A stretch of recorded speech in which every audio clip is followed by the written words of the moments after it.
because I was first going to talk about turning off the cell phones, and then after flag salute and roll call, then I was going to talk about the executive order. That would be fine. Okay. So we can start whenever everybody's ready. This conference will now be recorded.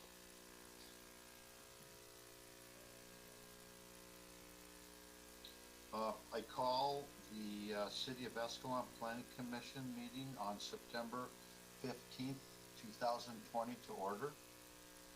I would first like to note that if anybody has a cell phone, a pager, or any similar device, they need to have them set on silent or vibrate or just turn them off unless you are an on-duty emergency responder. Can we have... Steve, do I need to turn off my cell phone? Well, either that or vibrate. Or put it on silent.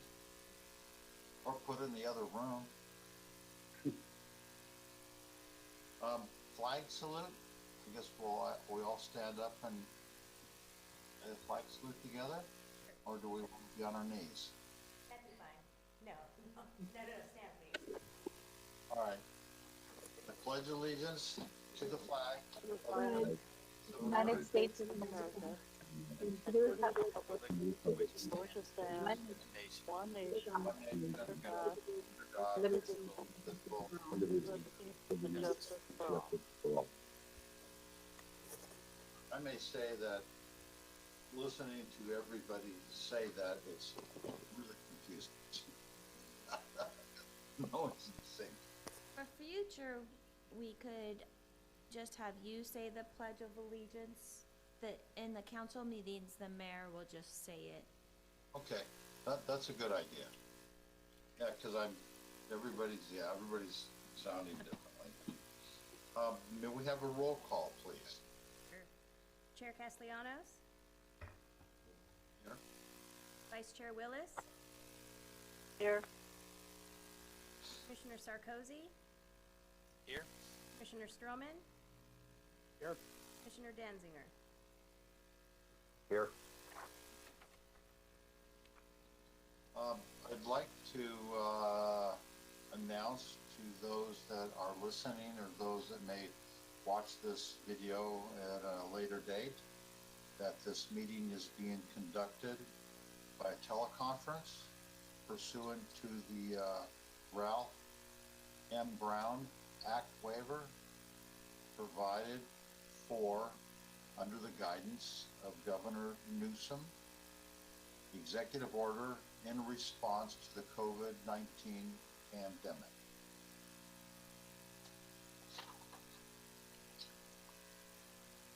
The next thing on the agenda would be the consent calendar. These items are considered routine in nature and will be approved with one motion. Chairman Castellano, I would like to abstain. Okay, so noted. Everybody read? Anybody have any suggestions or noted changes? I have no questions. I make a motion that we approve the minutes from the July 14th meeting. Do I hear a second? I'll second. All in favor? Aye. Aye. Opposed? Motion carried. Motion passes 4-0 with Commissioner Danziger abstaining. Yes. We're now going to open up the public hearing for the consider recommendations to the City of Escalon Council regarding amendments to the Escalon Municipal Code. That would be Chapter 17.41.030, which addresses fences, hedges, and walls, and Chapter 17.41.195 that addresses temporary structures other than construction buildings, and chapter 17.81.210. I guess T definitions. Can we have a staff report, please? Yes, thank you, Chair. So discussion, all of these items are items, the first one regarding fences, hedges, and walls has come up because, as indicated in the staff report, staff has had a past practice of interpreting the code in these sections to mean when they're talking about temporary fencing that is required for construction areas or areas under active construction, to also interpret that to mean that if you are not having construction or have any activity, a temporary fencing would not be allowed. So in that case, if temporary fencing was not allowed, if you wanted to fence your property, you would need to install permanent fencing. So regarding this chapter, the amendments proposed to letters C and J are to bring the municipal code consistent with the California Building Code, as the 2016 update, fencing requiring a building permit was changed from 6 feet to 7 feet in height. And then staff is also recommending updates as indicated in the red lines to letters I and L. Staff's prior and continuous interpretation of the section is that temporary fencing or a wall not less of 5 feet high be installed to enclose the perimeter of the construction site at the time of construction of a building or an active permit. Therefore, staff's past practice has been that temporary fencing is only allowed during the construction of an active project. This interpretation has been the practice of staff for many years. We recommend that the municipal code reflect this practice and in their municipal code and have it there clearly so that there's no question that temporary fencing is prohibited unless the area fenced is under construction or site improvement / development. And then in the past, we've had projects where types of materials have been different than what is allowed in code. And so we proposed updates to letter L, which is specific to materials, that corrugated metals be allowed if constructed with wood framing, which we might need to edit that. We'll talk about that more clearly as we go through the red lines. And that chain link fencing be prohibited within the required front yard area, as well as prohibited from being visible from the public right-of-way. This benefits the property and the surrounding areas and aesthetics, as chain link fencing is typically seen as unattractive in appearance. We also have some edits to the temporary structures other than construction buildings, and then the edit to the T definitions is simply adding a definition to the municipal code. The changes to temporary structures is a little bit more comprehensive, so what I'm going to do is move forward into the fences, hedges, and walls where the red lines are. So as you see in letter C, we redline it to say that fences over a height of 7 feet require a building permit, which is consistent with the California Building Code. And then as we go down, letter I, which deals with the temporary fencing, is edited to make it clear that temporary fencing is permitted for construction only, and that it wouldn't be allowed if there's no construction on site. We have received some additional updates to make it more clear since this was printed. For letter I, the update would be at the starting on line 3 where the red linings begin is temporary fencing is permitted, and then we would update it to say only during active construction and is prohibited at any other time. This subsection I is expressly retroactive and shall apply to any temporary fencing existing at the time of its effective date.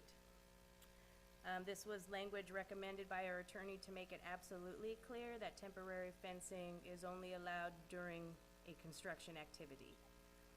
So that would be how it would be updated, just even more clear than what we have in the code, so that there is no question that it is not prohibited except for during construction activities. Does anybody have any questions on that? Nope. No? I do have a couple of things, Sure. if I might. As far as the 7 feet fence, we've discussed this before, but the fire department and the equipment that they have, did they give any response to a 7-foot or 8-foot fence as far as being able to fight a fire over that height of a fence? No, this was not something, that we had talked to them about. It is adopted that way into the building code, which also has a fire code, in that section. I can double check with them because these edits will go to will go to council as well for review. So I can follow up with them and make sure that they would be okay with that. But it was originally 6 feet in height, required a building permit. And then in the 2016 building code update, they had upped it an additional foot to 7 feet, so we're just bringing it into consistency with the building code at that point. And so then you see in letter J, on page 10 of 19, top of the page, it talks about side yard fencing height may be graduated from 3 to 7 feet. Well, now that that additional foot was added, we can say 3 feet to 8 feet as approved by the city planner, and so we updated that to reflect that as well. And that's not a gradual change, it's an abrupt change from 3 to 8? You have the That's option, right. you could do either or. We have people that gradually make that increase, or we have people that do that 3 foot or 30 inches depending on what their regulation is, and then they, bring it straight up to the 6, 7, or 8 feet tall. They have the option of doing either way, so long as the first 15 feet in front of their property, which is most cases the front yard setback, is at that 3 feet. Okay. And just a second item, when you drive around town and you see cyclone fencing, it's not necessarily unattractive, and there are times when you can be glad that you have that because you're at a corner and you can see through it to see oncoming traffic. Is anything going to be done with it retroactively, or is it grandfathered in if it's already there?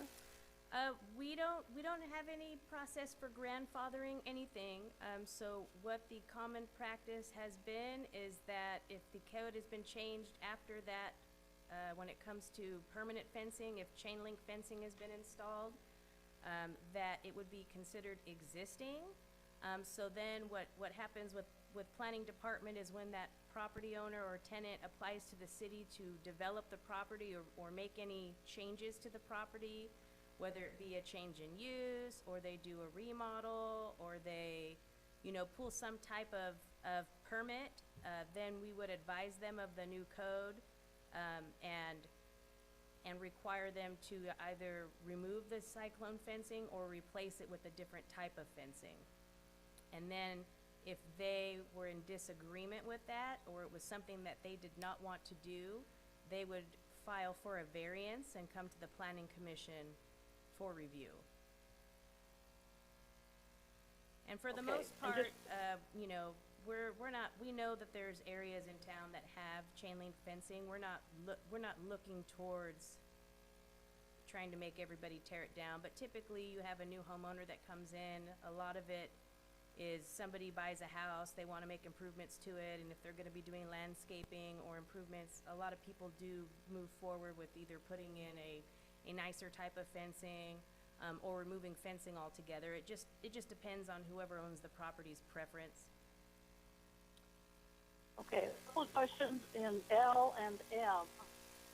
As far as the wood framing for corrugated metal, is that because that makes it sturdy or longer lasting, or can you not have corrugated metal without the wood framing? So actually, stand up.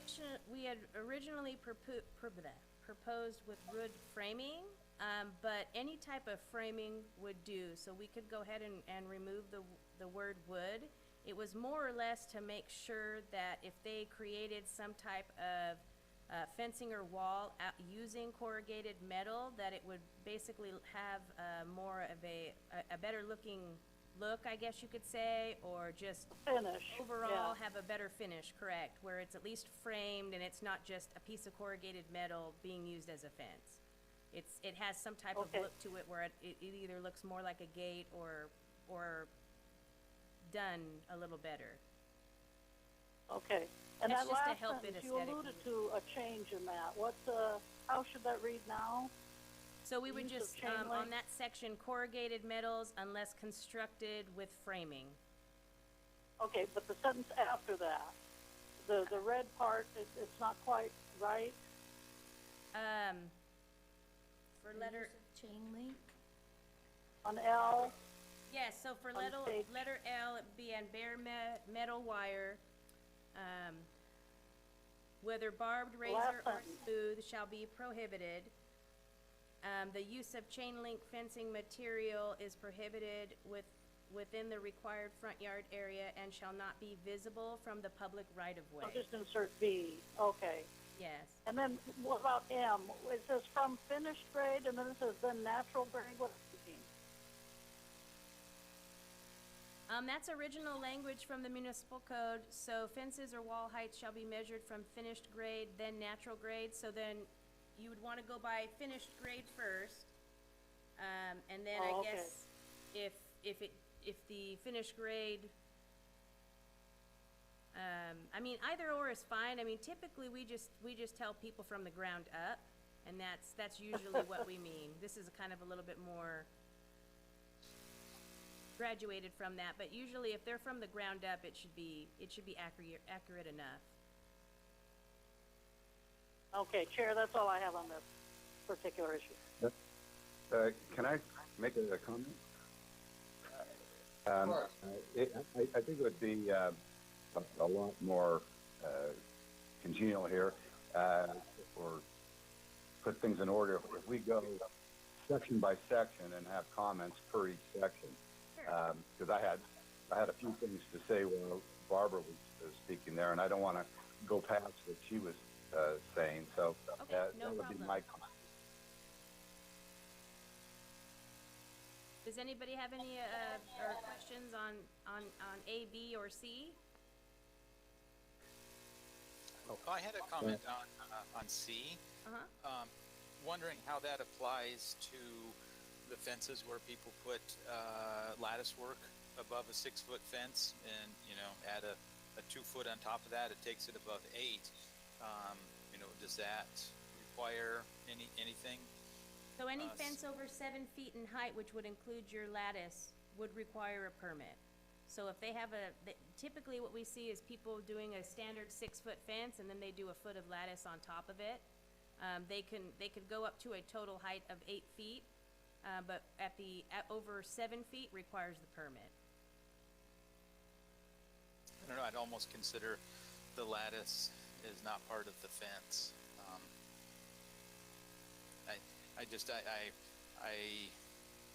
I question if someone's gonna come in and get a building permit to add in lattice on top of a fence.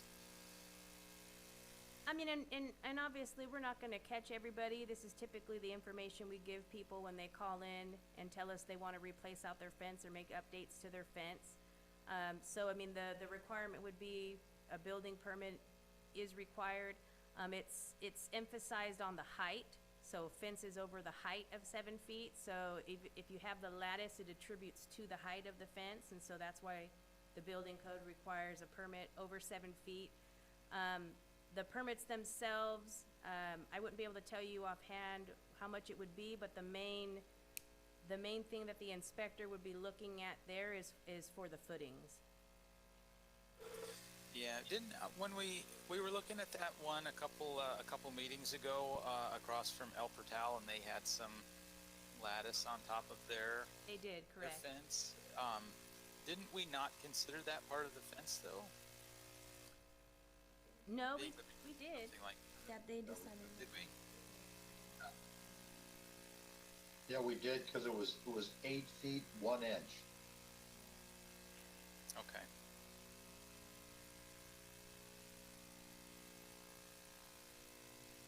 considered it, but then they appealed to the council and they outvoted us, overrode us.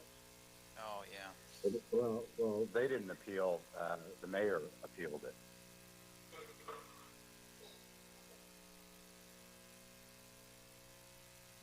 Eric, can we continue the discussion?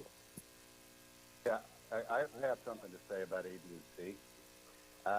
A concerns itself with residential zones. B concerns itself with all other zoning districts in the city. And C is yard areas other than identified above. I don't know what those are.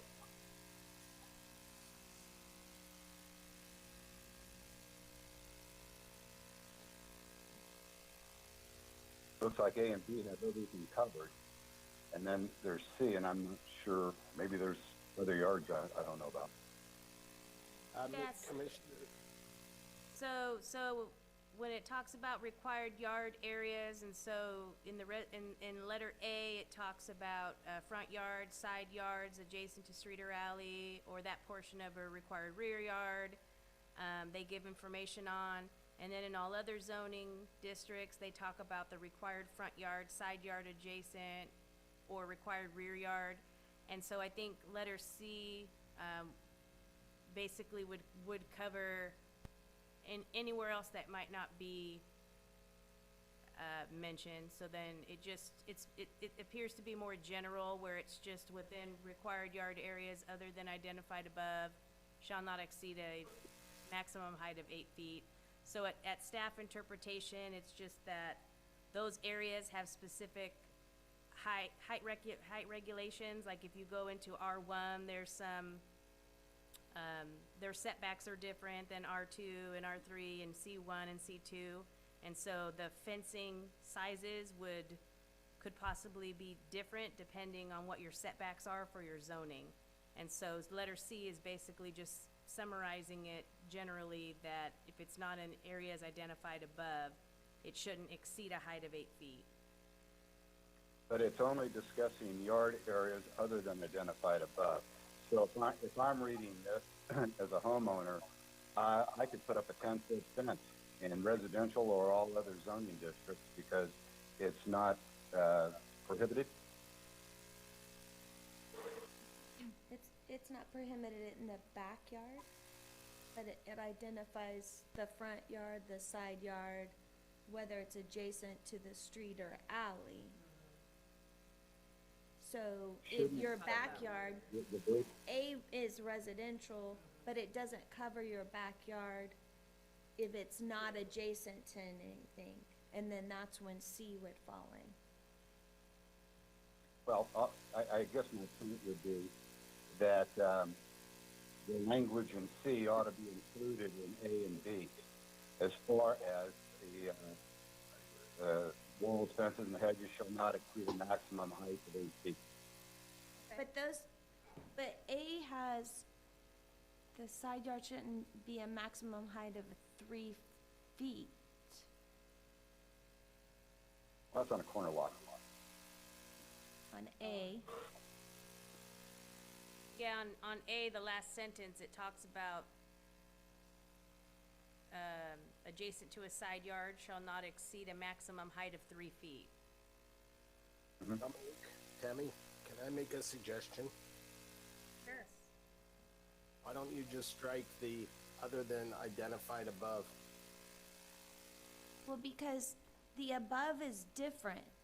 So A is strictly addressing walls, fences, hedges within the required front yard, side yard adjacent to a street or alley, or that portion of a required rear yard within 15 feet of a street or alley, where adjacent to the side yard shall not exceed a maximum height of 3 feet.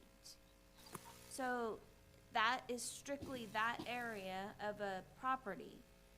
If you have a residential that your backyard is not near a street or an alley, you can put an 8-foot fence. It's not limited to 3 foot. And B is limited to 30 inches. Well, And it's identifying the setbacks in both of those. I would say with my personal experience, I replaced my fences here a couple of years ago, and the contractor that came in wanted them to bid. I was doing my rear fence, and I said, I'd like to get it higher, like 5 feet. And he quoted verbatim the codes, and told me that you couldn't put in an 8-foot fence in the backyard between neighbors.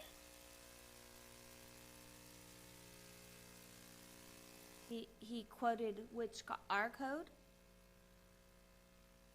Well, that's how he had interpreted what the city code to mean when we were discussing my rear fence.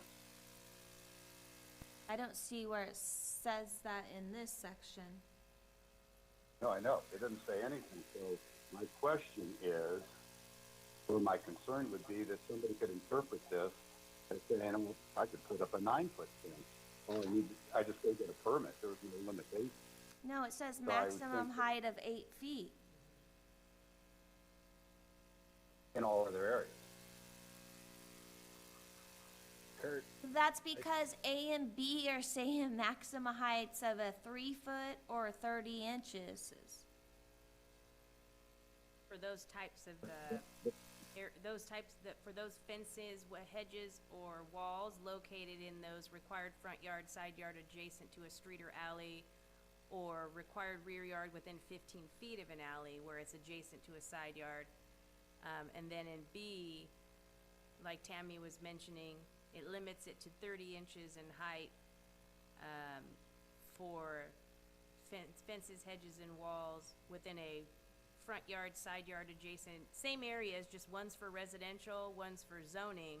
So basically those areas that would be closest to the street or alley, which I guess it would be safe to say in most cases of a normal neighborhood, those would be the areas before or up to your house, your actual dwelling. And then when you get into your side yard that's behind a fence typically, and beyond, which would be your other required yard areas, your backyard area, those areas would be limited to a height of 8 feet. Maximum height of 8 feet.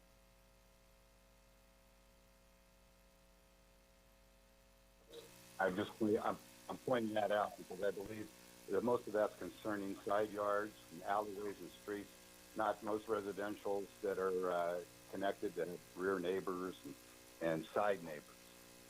So, That's what That's C food would for apply thought. to. So you could, if you have somebody behind you and you share a fence, you could build that height to a maximum height of 8 feet, but if it's over 7 feet, you'd need to have a building permit for it and have it inspected. Okay, well, that's not clear to me, but I hear what you're saying, but that's just not clear by looking at what's written. Could I make a suggestion? Sure. It seems like we're having difficulties interpreting what we really need to do. And I'm thinking if A should address normal residential properties, that it clearly states that the maximum height can be 8 feet, but anything over 7 needs a building permit. And then you go down to where you have alleyways and side streets, then you address the setbacks and the 3-foot height. That's not my phone, that's the home phone. If I was a homeowner and I came and said, okay, I'm looking at the building permit stuff here, and where does it say that? Where's the limit that my home I can't build? And where does it say it's an 8-foot fence? Other than within required yard areas. I mean, that could be. I don't know. I think it needs to be more clear. Well, I guess the only thing that I would suggest is, I think maybe this is what Sean said too, is like at the end of A, you would say, other yard areas, walls, fences, hedges shall not exceed the maximum height of 8 feet. Fences over the height of 7 feet would require a building permit. That could be tacked on to at the end of A and at the end of B. Yeah, then it's clear that, okay, I got a residential property, here's what I can build, or with fences, or, you know, yeah, it's, So what we could do is add basically the language in letter C to both A and B. and then do you need C then at all? That's what I was gonna say, and then we could eliminate C. Yeah, Yeah, that would be fine. yeah, I think that it's really confusing, you know, Okay, that would be fine. okay. Well, I'm Okay. glad you agreed with me. What was that? Did you have something, Commissioner Danziger? Nope, that was it. Okay. Thank you, Commissioner Steve there.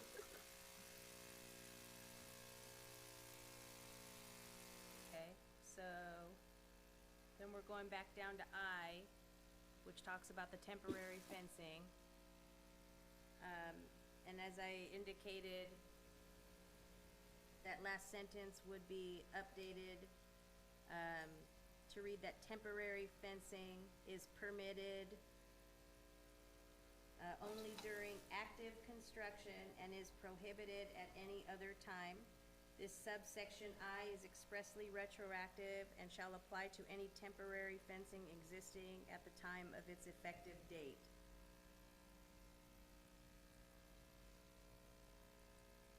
So I have a really silly question. Sure.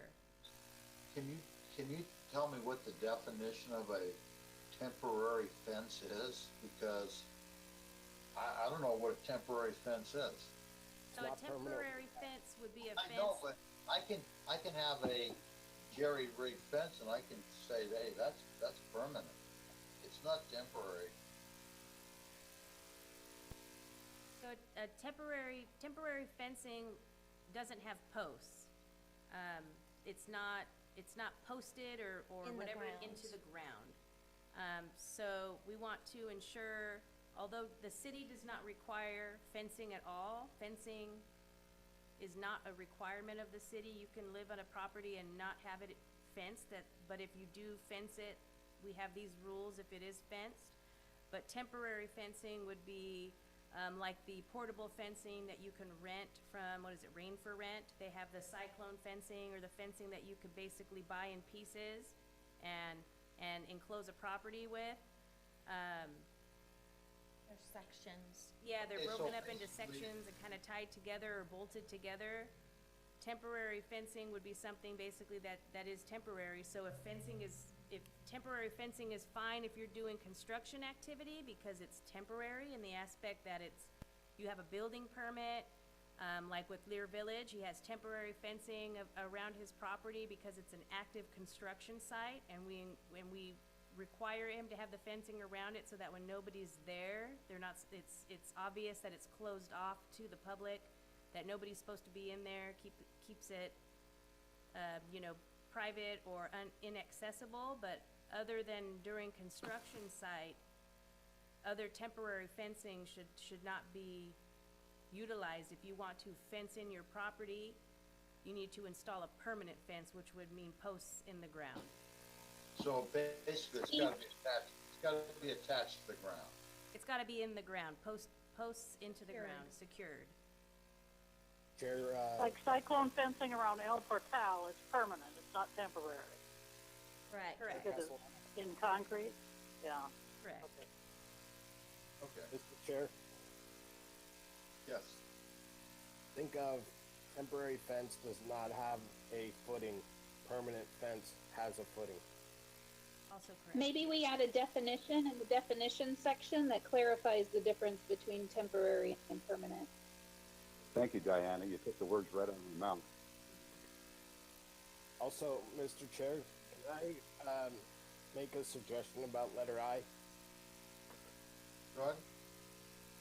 Something to consider, and I don't want to belabor this point, but candidly, guys, I hate construction fencing. I deal with it in my career all the time. It's a pain in the neck. I can go on for a rant about that for about 45 minutes.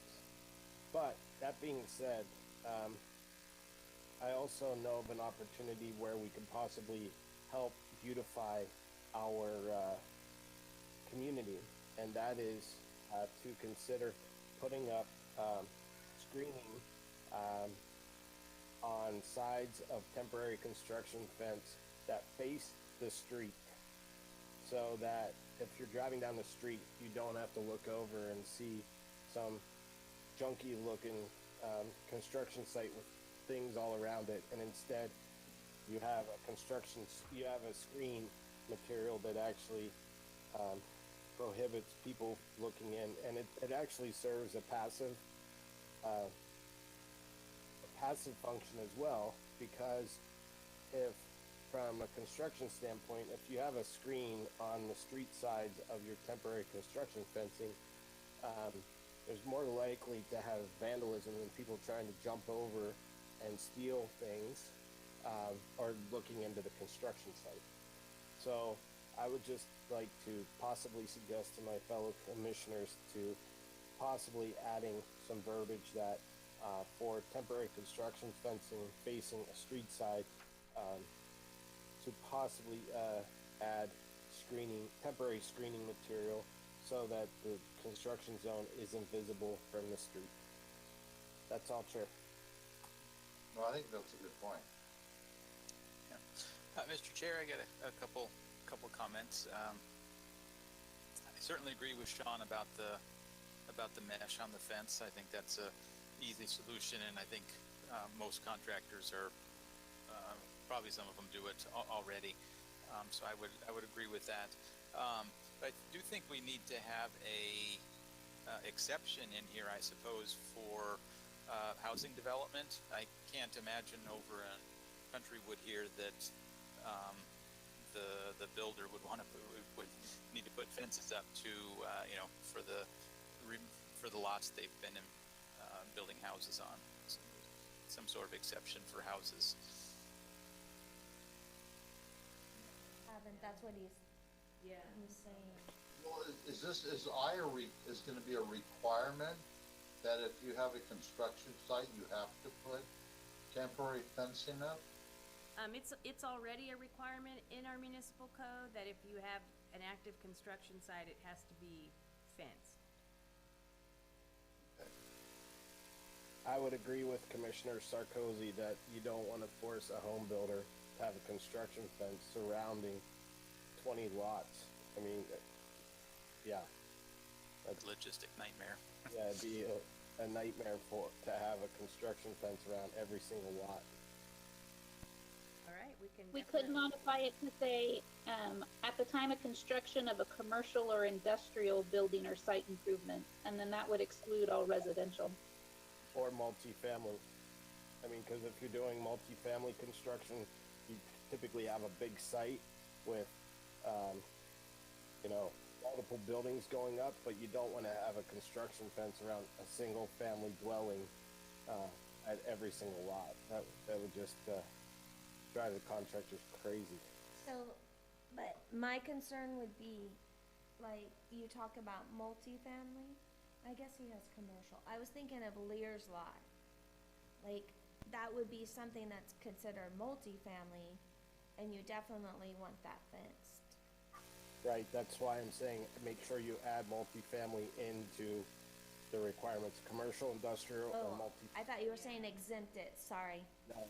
Yeah, so and then letter I talks about at the time of construction of a building, it talks about on any lot or parcel, and then we can add that language in there, commercial, industrial, or multifamily.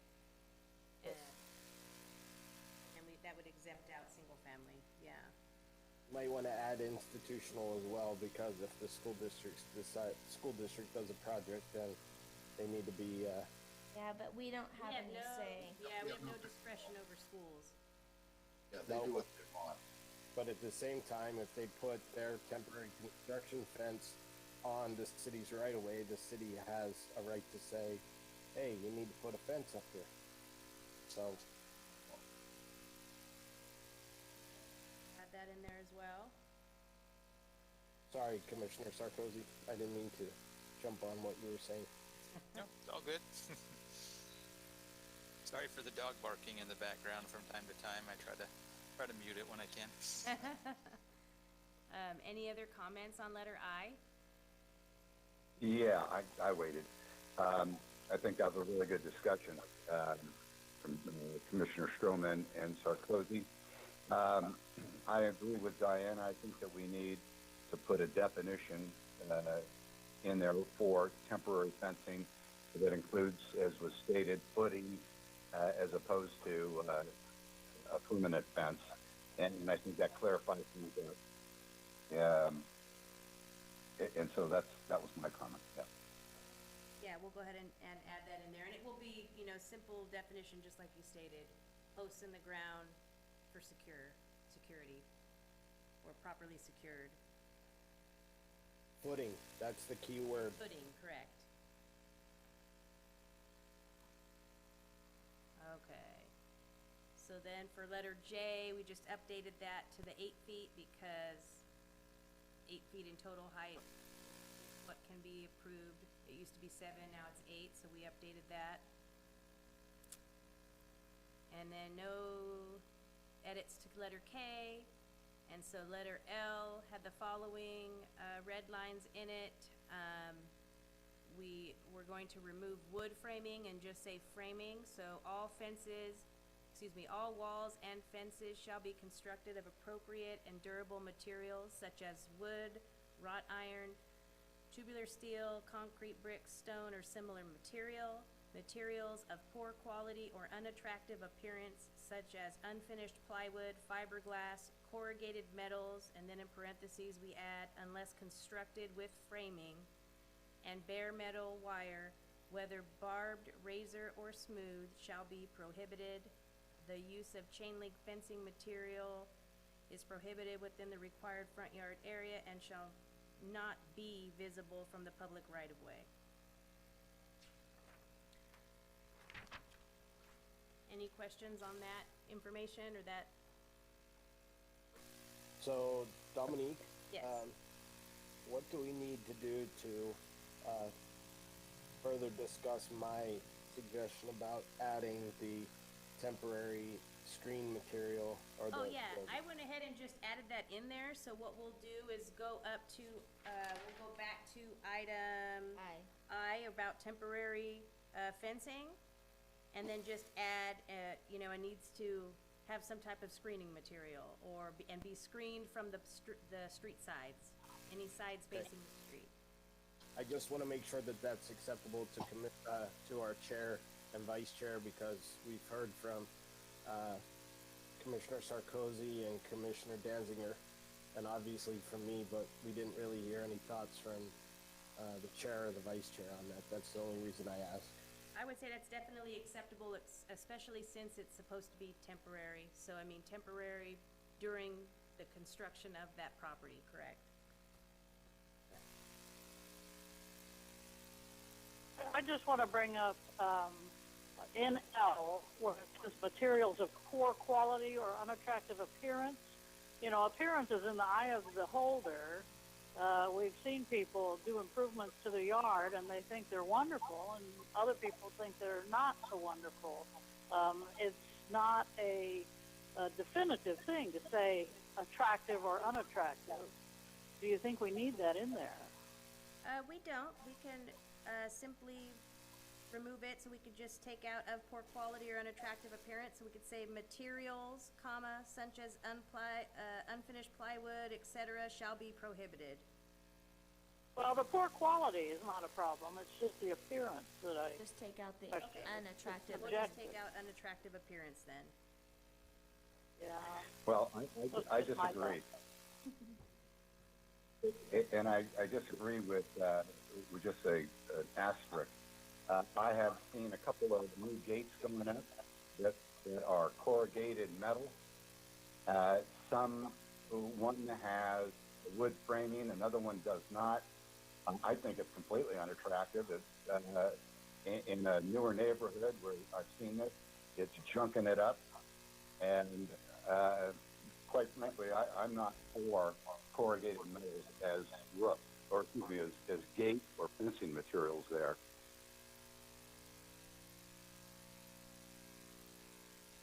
I think homeowners can do better than that and to fit into the neighborhood.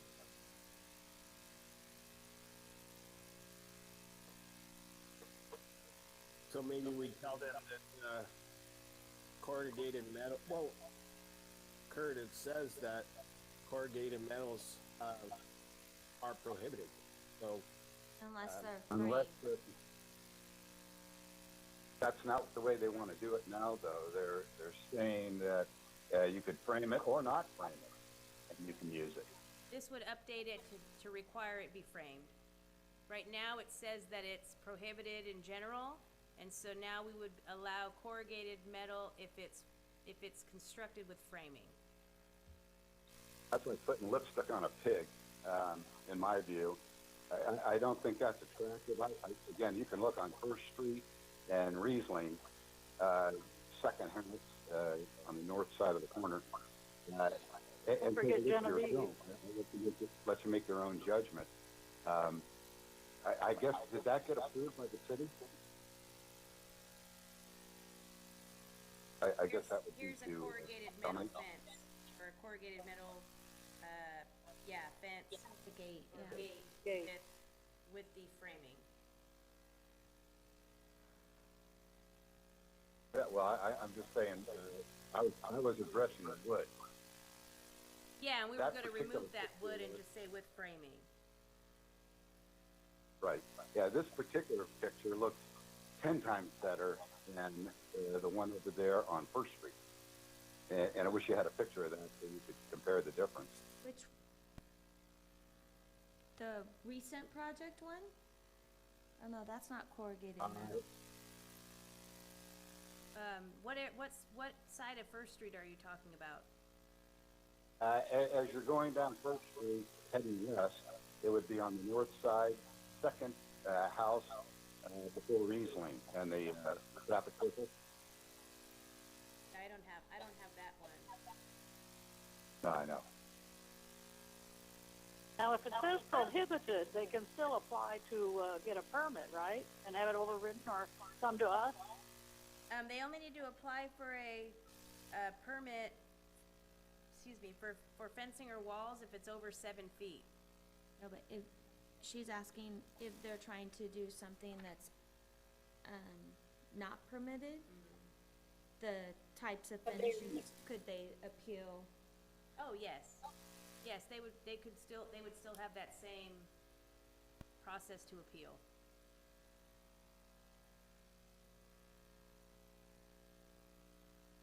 I think that's what you were asking, right, Barb?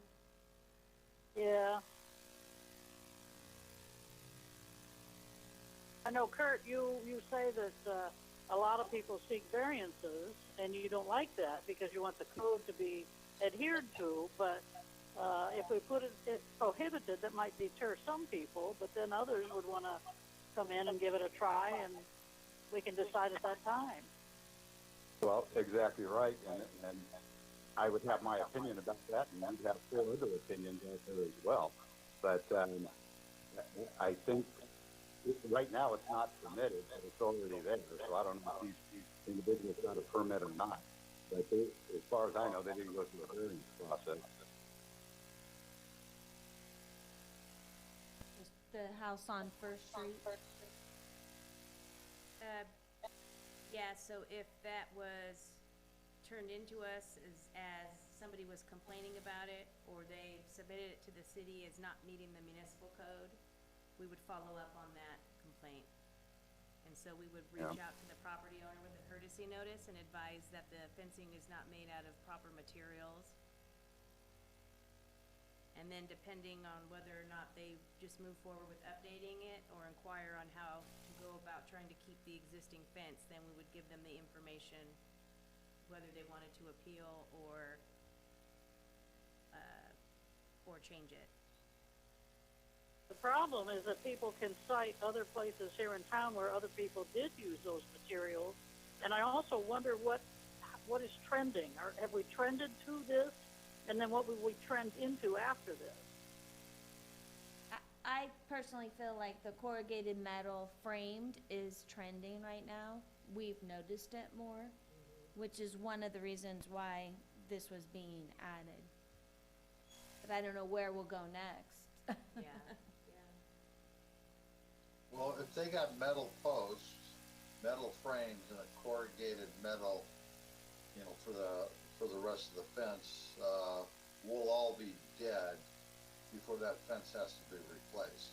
True. You know, so that's part of it is the longevity of what they're putting up instead of, you know, putting up, you know, pressure treated 4x4 and, you know, my side yard, I've been here 30 years and I'm gonna have to replace it for the third time. You know, I got a neighbor and it rots out, you know. True. Well, all metals will rot too. Option, put in the ground. What was that, Kurt? I say the corrugated metals eventually will deteriorate. They'll rot, and you know there's no code enforcement in Escalon, so whatever goes up is going to stay up, and whatever's required, if people want to do something different, they can get a variance for, and it seems like those all get approved. So I'm just stating at the very beginning that you know I don't think that's attractive. And I think in a neighborhood where the only one that's got it, it stands out like a sore thumb. But, you know. So, Kurt, would you rather have corrugated metals be prohibited and not have that sentence in the parentheses? I just don't think I don't think the city, for one, I feel for staff, can do anything about it. That's number one. Number two, I don't think it should be there. So what happens if it's painted? It's painted a color that matches the trim of their house or the brick on their house, or it's just not a plain steel looking corrugated metal. It's been painted. Or coated of some sort. Would that look better? I mean, or is it would certainly be more attractive. Well, that's what I'm thinking. Is it the metal look that you don't like, or is it, you know, I mean, material-wise, I don't have a problem with that. You know, I would just say, you know, if you're going to use metal, it needs, you know, corrugated metal. It needs to be a painted corrugated, you know, because it will rot. It will rust if you don't, unless you're going to put. If we ask the carports to be painted to match the house, what about asking that of the corrugated metal fences and gates? To my fellow commissioners, keep in mind that they could also make the material out of galvanized metal, and then you wouldn't need to paint it. I believe they are galvanized. And they definitely don't want to paint it, because if you want to paint it, then you have to apply an etching material to basically eat away the galvanization before you apply paint, and that defeats the whole purpose of why you go get the galvanized. So there you go. Take off my suggestion. I think if you know, if we're worried about, I mean, first of all, you know, a person puts up plywood or fiberglass or corrugated metals. In fact, that one picture we just saw, it certainly cost a whole lot more than my wood fence. You know, whether we like it or not is up for debate. But it's I'm almost inclined to suggest striking the whole sentence. You know, materials of poor quality. That whole part, and just leave that first sentence there. You know, people put up different things for different reasons, whether they like them or they can afford them.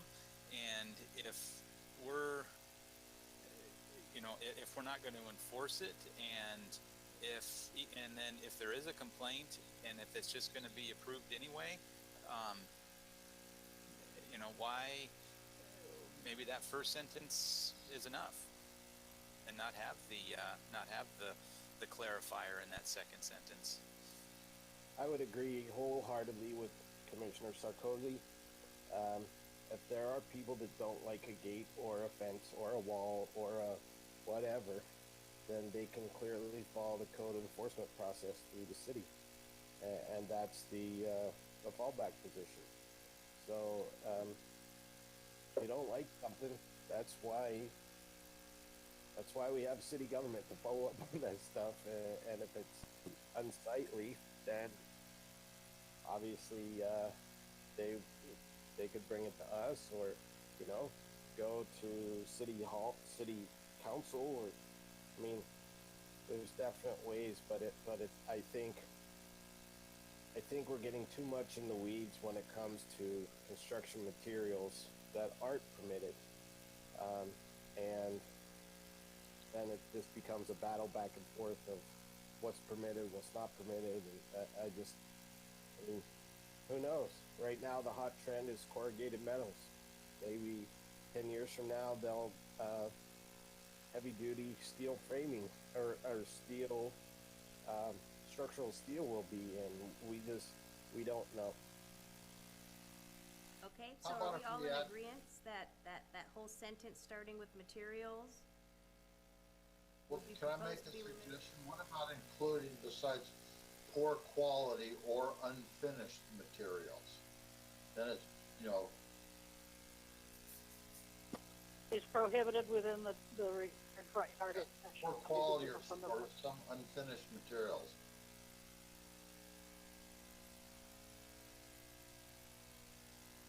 Okay, so update that sentence to just say, materials of poor quality or unfinished materials shall be prohibited. Within the required front yard area. Mm-hmm. Yeah. Any comments, questions? Any comments on that? Sean? So, I so really you like. mentioned the front I yard like that area. discussion, and I like that. So the first sentence I'm understanding would be updated to say materials of poor quality or unfinished materials shall be prohibited, period. But then we have the new sentence, the use of chain link fencing material is prohibited within the required front yard area and shall not be visible from the public right of way. I think the first sentence was okay. It was just the second sentence that was, take the first 4 words and then the last 10 or so. Dominique, I don't mean to split hairs here, but I think if you're saying materials of poor quality or unfinished materials, I mean, materials is too redundant in there. Just say materials of poor quality or Unfinished. unfinished. Bam. Sure. Yeah, you don't Okay. say materials. This is Diana. I take most of the fencing questions that come in from residents. And I do have to say, the section that talks about the examples of materials that aren't allowed, unfinished plywood, fiberglass, the metals, bare metal wire, it does come in handy to have examples to give the residents of what's allowed or not allowed. And I've had people ask for all of these options. I had a person who wanted to put unfinished plywood between them and their neighbor, and the neighbor called in. You believe this is what they're going to be doing? And it was helpful to have it clear in the code. Sorry, unfinished plywood, prohibited, not allowed. If you're going to take the examples away, it would be nice to have, if you say, the unfinished or poor quality materials are prohibited, maybe unfinished or materials of poor quality at the discretion of the city planner. So at least we have some authority. When somebody says, I want to make my fence out of old garage doors, we can say, well, according to the city planner, that's of poor quality or something. That's my opinion on it, because I'm the one who ends up talking to the residents about their fencing questions.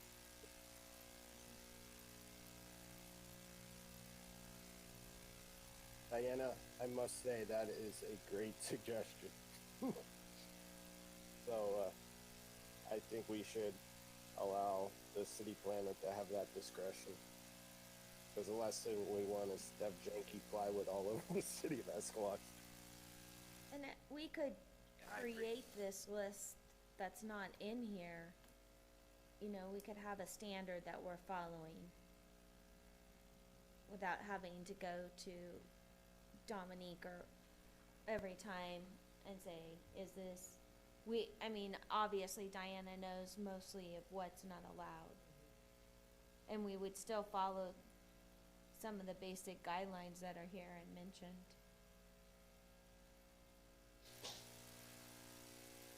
Yeah, maybe just a list of the prohibited materials. Yeah, I say keep it as is.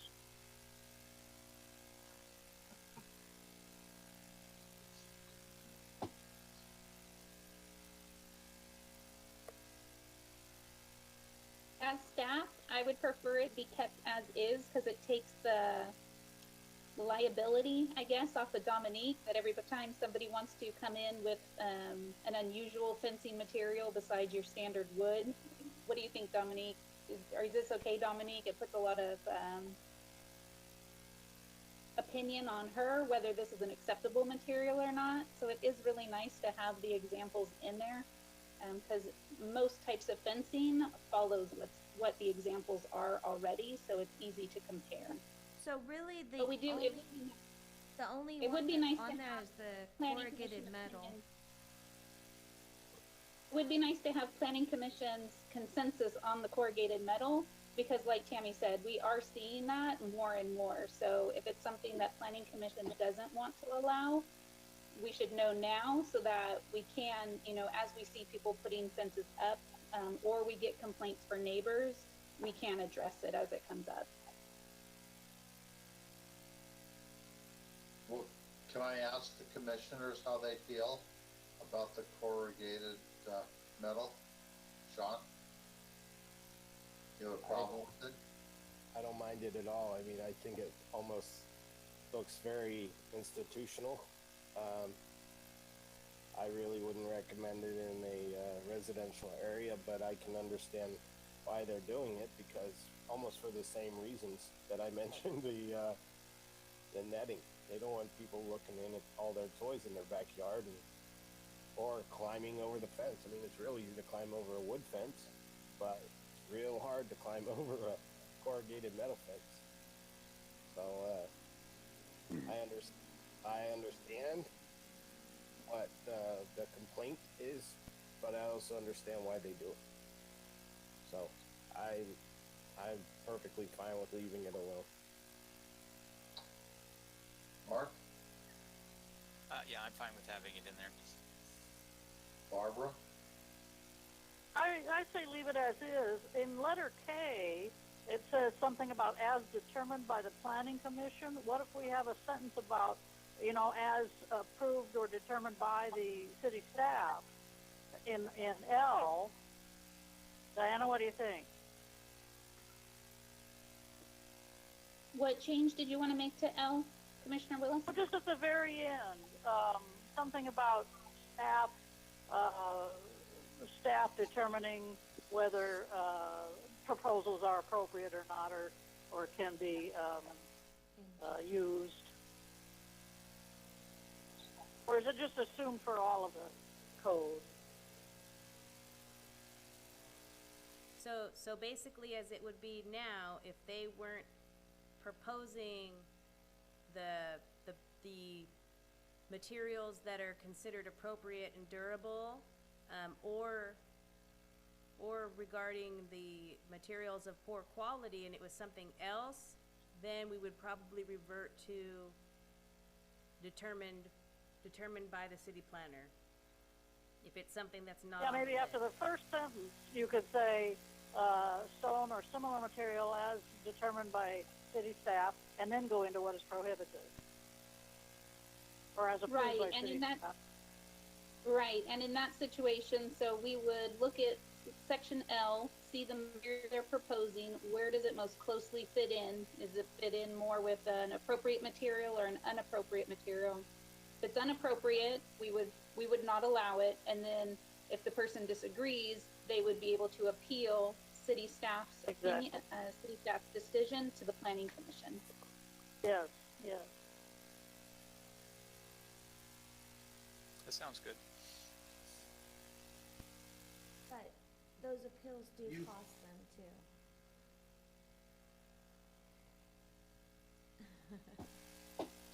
Tammy, if That does they're, tend to be an issue. if their corrugated monstrosity of a gate is that important to them, then they will certainly appeal it. I think I'm next, but I'm Yeah. waiting. Yeah, go ahead. Okay. Yeah, I disagree with Sean, Commissioner Stroman, regarding people jumping over corrugated fences. Somebody wants to get in your backyard, they will, or any fence. It's visually unattractive. I like the idea that it would match the color of the house, but apparently there's a process there that, you know, may damage the corrugated metal if you do that. I don't know.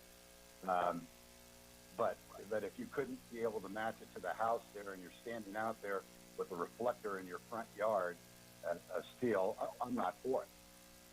I'm just talking about the aesthetics of the neighborhood. We've got wood, we've got corrugated metal, we've got plastic, we've got slatted fences in our development here, and it just becomes a mishmash there. And after a while, you just degrade the neighborhood there. Not that it can't happen anyway. Various process will take care of that. But I personally am not for corrugated metal in a residential setting. So, yeah, that's where I stand. Okay, Barbara, what was your final decision on that? Well, keep it as is, except at the end of the first sentence, have have staffing be able to approve the material, and then go into what's prohibited. Okay. And if staffing are unable to approve the decision, then they appeal to the planning commission. Can we also remove unless constructed with wood framing? You want to remove unless constructed with wood framing? Yeah, because there's corrugated metal that has wood framing, no framing, and metal framing. So that again, my opinion. So, Staff's thought with that is that the corrugated metal without some kind of border around the top and side edges, and we've also seen it where they do like cross hatching through the middle. We thought that the framing and maybe the cross hatching elevates the appearance of the corrugated metal, that just plain corrugated metal didn't look very good. I'll give Are you you the thinking Genevieve property. The Genevieve property looks much better than the one I'm addressing here. What if you said unless constructed with metal framing? with metal. You'd rather Well, see why metal not than wood? just say framing, some sort of framing around it for the corrugated metal. That's what we had actually, we're gonna indicate taking out wood and just put constructed with framing. Wood framing. So they could do wood framing or metal framing. Can I add something, Mr. Chair? Of course. We want to tell them corrugated metals must be included inside a frame. Because you want the appearance to give so that you have almost a square with the corrugated metal inside the framing, not having just the wood. Because if you just say unless constructed with framing, they're just going to have corrugated metal and then they're going to have the framing behind it. If you say that the corrugated metal has to be contained inside a frame, then I think it's more aesthetically pleasing in a residential setting. So the qualifier is that the corrugated metal must be inside a metal frame. And I agree that, with Commissioner Danziger, that we really don't want, corrugated metal with wood. That would look really bad. So call out metal frame. So The are- corrug- I wanted to find out if Mr. Dangziger is okay with in a metal frame for the corrugated metal. I think that works better than what we're looking at right now. I can see the ebb and flow of where we're going. Well, where I'm getting at is this is something we're not going to do a motion on, but I'd like to see if we could get some sort of consensus of what we all feel comfortable with before we send it off to the council to look at it. So I want to, I like this give and take. It's, I read this really quick and I thought, man, this is going to go quick, and no, there's a lot of discussion in here. So I just want everybody to feel comfortable with whatever we all hopefully can decide that, yeah, this is the best thing going forward. So I appreciate everybody's comments on this. So do we have? If we decide, still is the process in place for our decision to be appealed. And so with that practice in place, maybe it's not that important that we decide a certain way. It's going to go, if it goes to city council, they can agree with us or not agree with us. And we've got a city council member in violation of what we're looking at tonight anyway. So, we've already put an hour into this. It seems like let's let it go, and if we get appealed, we get appealed, and if we don't, we don't. Mr. Chair? Yeah. I would like to back up to kind of what Commissioner Willis was saying, that we've spent the last 75 minutes talking about fences, but I want to go back and spend another 75 minutes. Can we back up to letter A? I'm being sarcastic. Thank you. I just wanted to bring some light and levity to the meeting, because I've never thought that we could talk about fences for 75 minutes. I'm on that same page. I thought we're going to blow through this thing. I didn't realize we were all on the fence.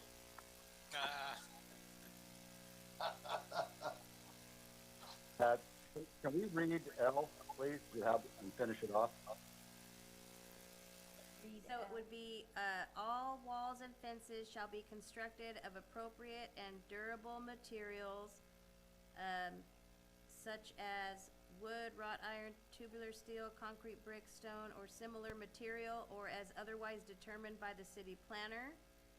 And then we can add the language in there, if you like, about appealing to the planning commission. If they didn't, the code in other sections automatically says that if they don't agree with the city planner's decision, they could appeal the planning commission. We can add it in if you want it to specifically state that, but other sections of the code already give that information. And so then materials of poor quality or unfinished shall be prohibited. And then we move on to the use of chain link fencing material is prohibited within the front yard area and shall not be visible from the public right of way. I thought we were leaving the types in there that are prohibited. Oh, that's right, and we will be leaving those types, I forgot about that. Such as unfinished plywood, fiberglass, corrugated metals, with the metal in the metal, inside the metal framing. Unless and we're gonna take that part out and say metals inside the metal frame. And bare metal wire, whether barbed, razor, or smooth, shall be prohibited. I think it was metal or wood framing. Okay, we did. No, prohibit. I thought we said no wood. No wood. No wood, yeah. I would. I mean, I'm okay with wood. I think a stained wood around it would look good. I'd also think that, you know, when we're talking about the corrugated metals, maybe that needs to be moved up into the first sentence, you know, corrugated metals that are framed, you know, framed corrugated metals. We're saying In saying that's metals, okay. inside a metal frame. Okay. Okay, so we'll I move, agree with Mark. I think wood framing looks good. so we'll move corrugated metals into, appropriate and durable materials, corrugated metals inside metal or wood frame.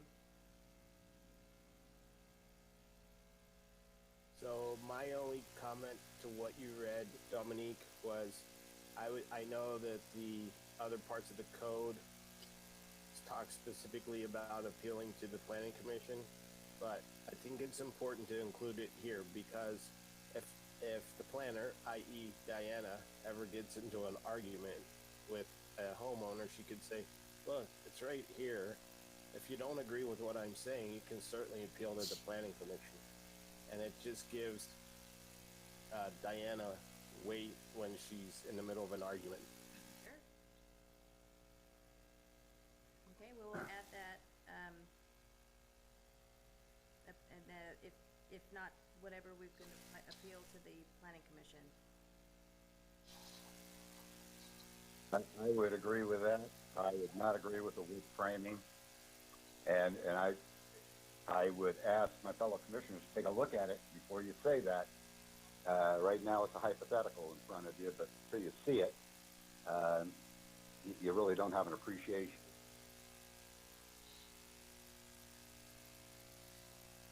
If planning commission wants, and we want to spend more time on the corrugated metal section, there are other places in town that have it. We can go back and take more pictures of what the residents are doing, framed, unframed, metal, wood, and bring examples so that we can see what residents are really doing and maybe have additional discussion of what we think is appropriate in the residential neighborhood and what we think just doesn't look good enough. That's It's great. just an I think it would be a lot easier just to leave it as it is unless constructed within a metal frame, and with the addition of, if you don't like it, go talk to the planning commission. That ought to settle it.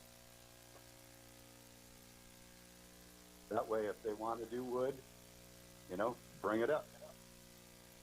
But isn't there a cost if they have to do that then? That's an appeal cost? You bet. And I think we need a deterrent against that kind of fence. There is an I appeal. personally like wood framing, but I'm not in favor of the corrugated metal, so. I'm not either, but I'm not going to win that argument. We can agree to disagree. Well, right now, it's, I don't have a problem with the corrugated metal. So right now, we're at a two to three. So I guess we can just, you know, I don't know how to, what's the next step, staff? So if we don't have any additional changes to that section, does anybody have any other questions on that? Well, unless you're going to read it again, what did we decide on the framing? So I still have it down as corrugated metals inside a metal or wood frame. There's one right there. Yeah. There it goes. So And we can provide the information to city council when this ordinance amendment goes to them, that the planning commission was divided when it comes to the corrugated metal fencing. I can see additional pictures in the meantime between now and council, show them the pictures of what's being done in town, and ultimately they can make the decision on the corrugated fence and what should be allowed and not allowed. Yeah. In that picture, it's interesting. If you look at the house, kind of matches the fence. It would be loud in a rainstorm. That must be the new home that's going up at the end of First Street. Is there a new home? No, I just said that to continue to continue talking about fencing. That's all. Okay, Is there anything else, regarding letter L?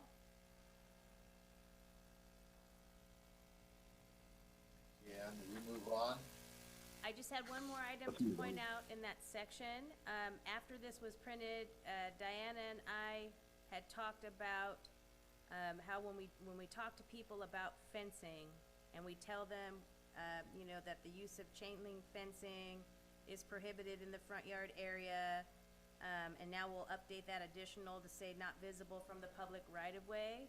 There are people that have responded back to us, well, there's city facilities that have chain link fencing. So, as a government agency, cities aren't required to comply with their own municipal codes. We're also not required to comply with county zoning, so if we have properties outside of city limits, like our example would be our wastewater treatment plant, we can do whatever we want on those properties when it comes to terms of zoning, which would be your uses and things that you construct, because it's the property and we're a government agency. So we don't have to put that into the code, but it was suggested that maybe we add a simple line into this section, that explains, you know, with the exception of public facilities and city-owned properties, the use of chain link fencing material is prohibited within the front yard area and shall not be visible from the public right-of-way. It's just an option. If you think it's more appropriate that we have it specifically into the code to address that issue, we would be in support of that, but if not, it's not something that is required because the government code doesn't require us to meet our own code. So, would you like us to go ahead and add that in as well?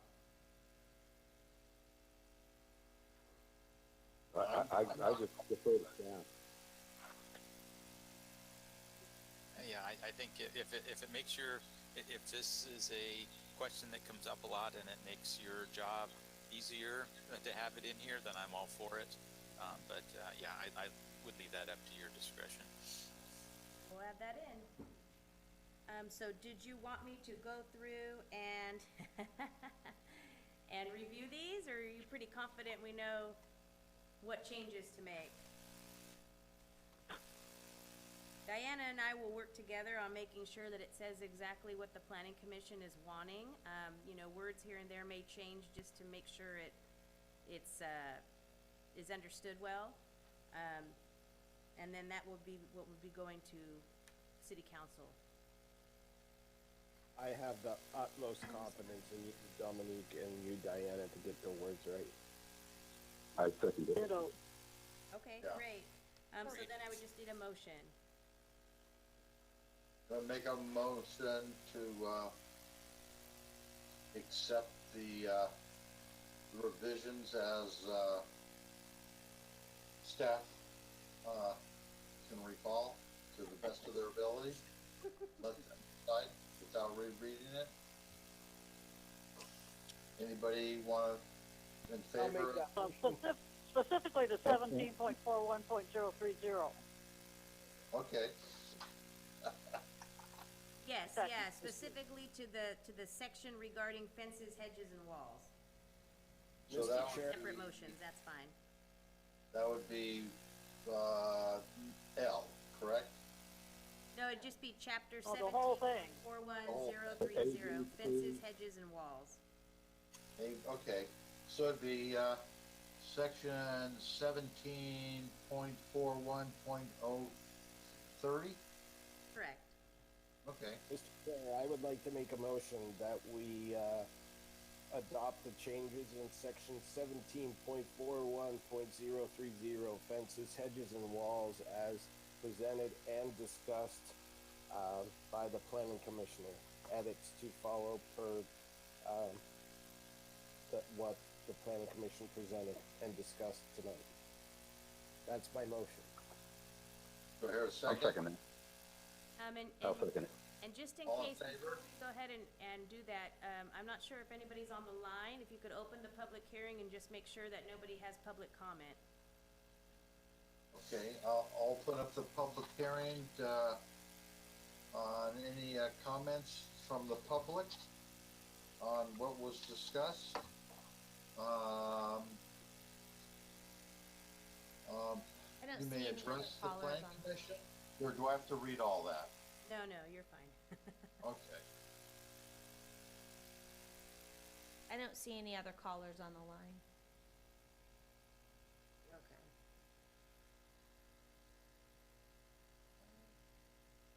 Shows 9 people. Tammy is there 3 times. 9. Barbara's twice. Kurt's twice. Okay. Okay, so can I have a motion? My All in- motion stands. And I seconded it. Yeah, I know. Do I hear a motion? All those in favor? All in favor? Aye. Aye. Opposed? Carried, 5-0. Okay, so moving on to section 17.41195, and this section came up from the project that Planning Commission reviewed regarding 1498 Genevieve. That was a project that was appealed by the project applicant and did go to council. And council did approve that project as presented, and then did instruct or direct staff to update or include a section into the municipal code regarding temporary structures, which we actually had. It was just very vague, not really dealing with those types of structures as temporary structures. So what we did was added that section. We did add a letter G in there, that temporary fencing is prohibited except as described in 17.41030, so to refer back to the section we'll be editing. And then we did add a number 2 on there, which is all in red, regarding temporary structures. So, as proposed, temporary structures such as prefabricated metal or steel structures or carports are only permitted in residential zoning districts under the following conditions. A would be that they obtain a building permit if the structure is over 120 square feet. B would be to secure the structure to the ground in accordance with the California Building Code. C, structure must be independent and cannot be attached to the dwelling, other structures, or fencing. D, structure and any stormwater runoff from the structure cannot cross property lines. E, structure cannot have cloth, canvas, or tarp-like material coverings. And then we would move into locations. So does anybody have any comments or feedback that they'd like to give regarding letters A through E? For the last.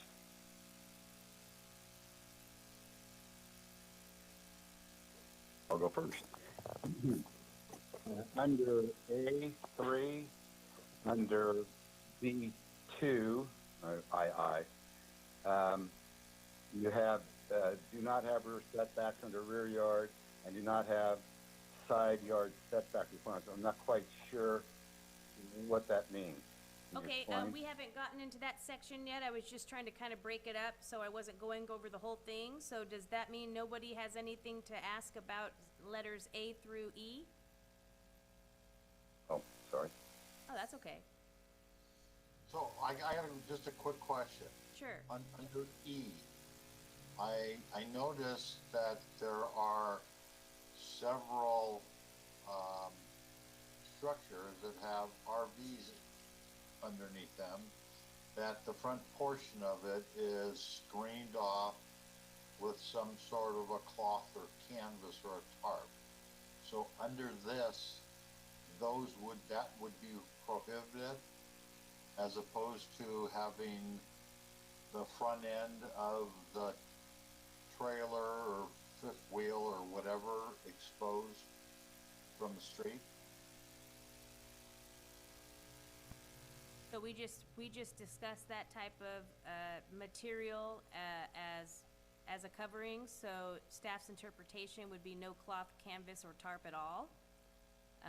using this section, but if the planning commission wants to update that for maybe the top covering or front covering, we can be more specific. But as currently written, staff would basically interpret it as no structures that have cloth, canvas, or tarp as material.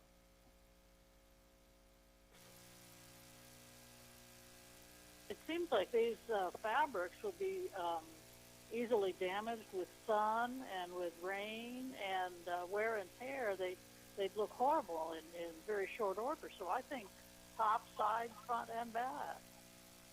And that's where staff was coming from. Those types of items do tend to get damaged quickly.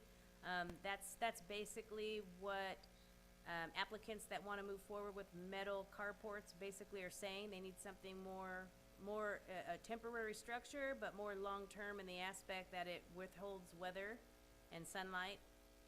So that's where we were coming from as well, is if you're going to have this type of structure, it can't have cloth, canvas, or tarp-like material coverings. What do we do with all the existing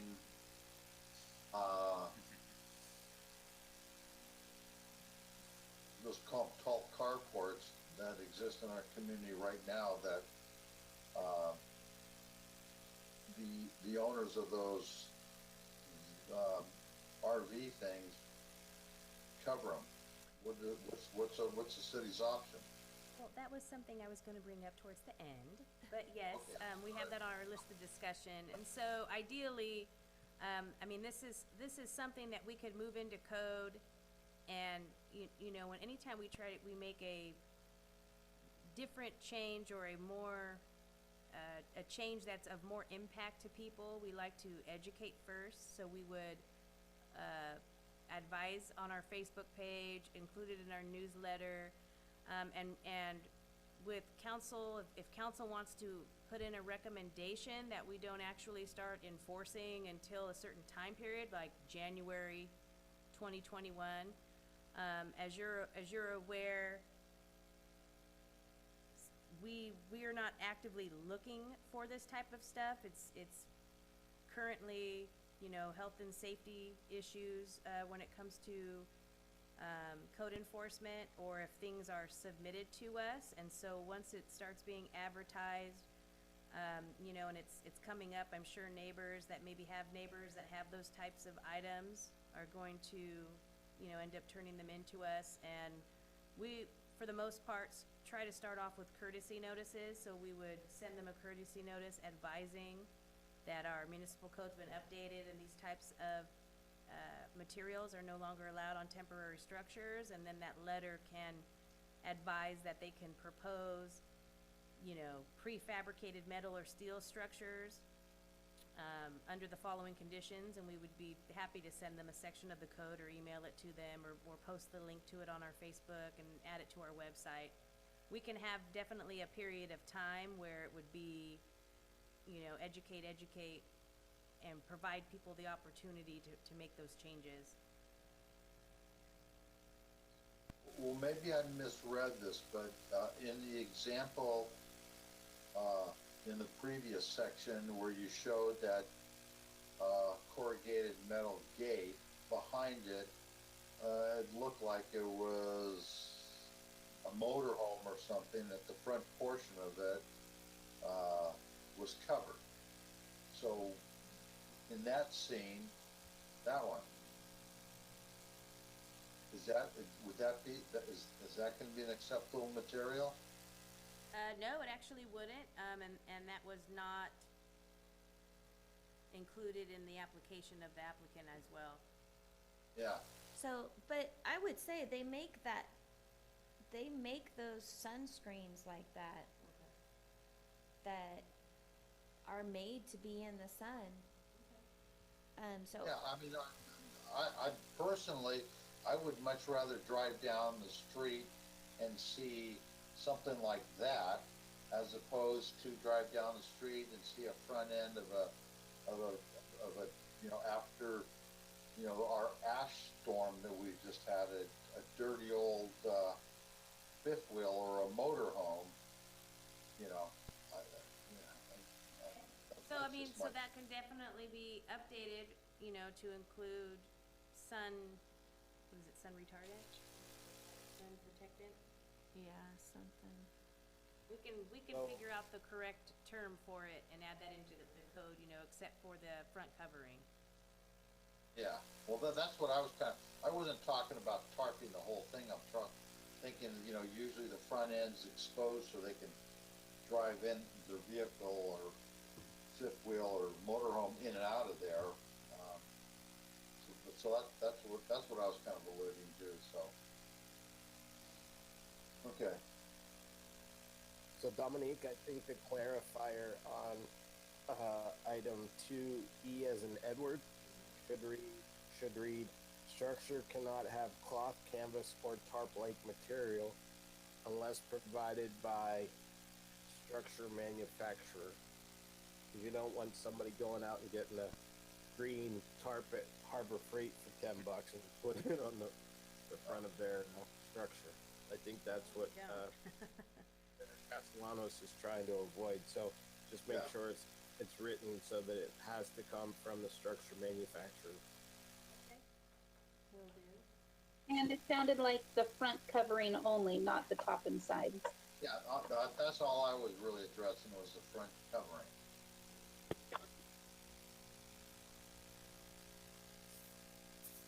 So I must admit I stepped away for 30 seconds to use the restroom, so I missed a little bit of the introduction. I am concerned that the change of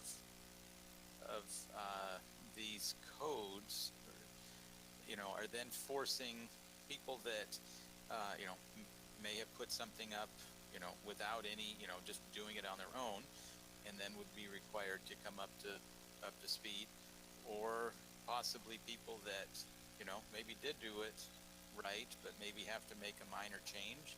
I mean, I think that puts a lot of, I mean, I understand the intent, and I think that's putting a lot of pressure on the community, and I think I'd be surprised if the city council would be in favor of that, based on just with what went down with this with the structure we just looked at here. So I think the intent of doing this is so that those applicants don't have to go through the appeal process to get their project approved.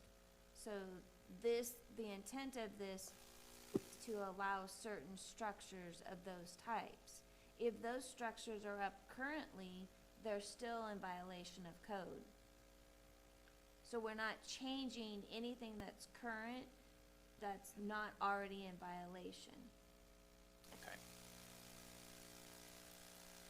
This is to provide some flexibility to people who currently have them, because if it wasn't included at all, so as currently proposed, and that's why these projects, when they propose these, have to go to planning commission.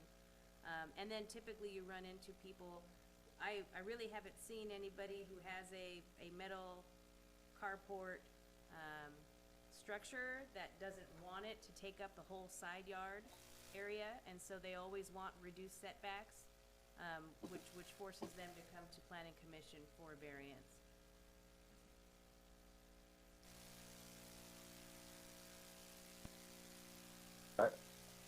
If everybody's done, I'll make some comments. Number one, I think these things, again, junk up neighborhoods. If you go back to the Genevieve picture, please.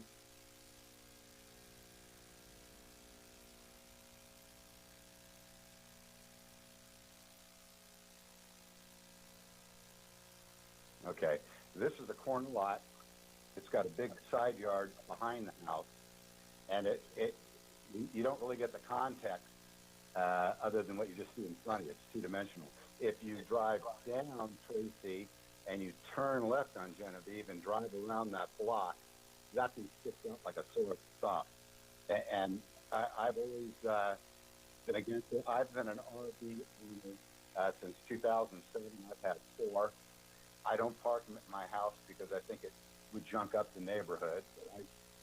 I don't sit there and make that same determination for other people. but I kind of draw the line at these covers.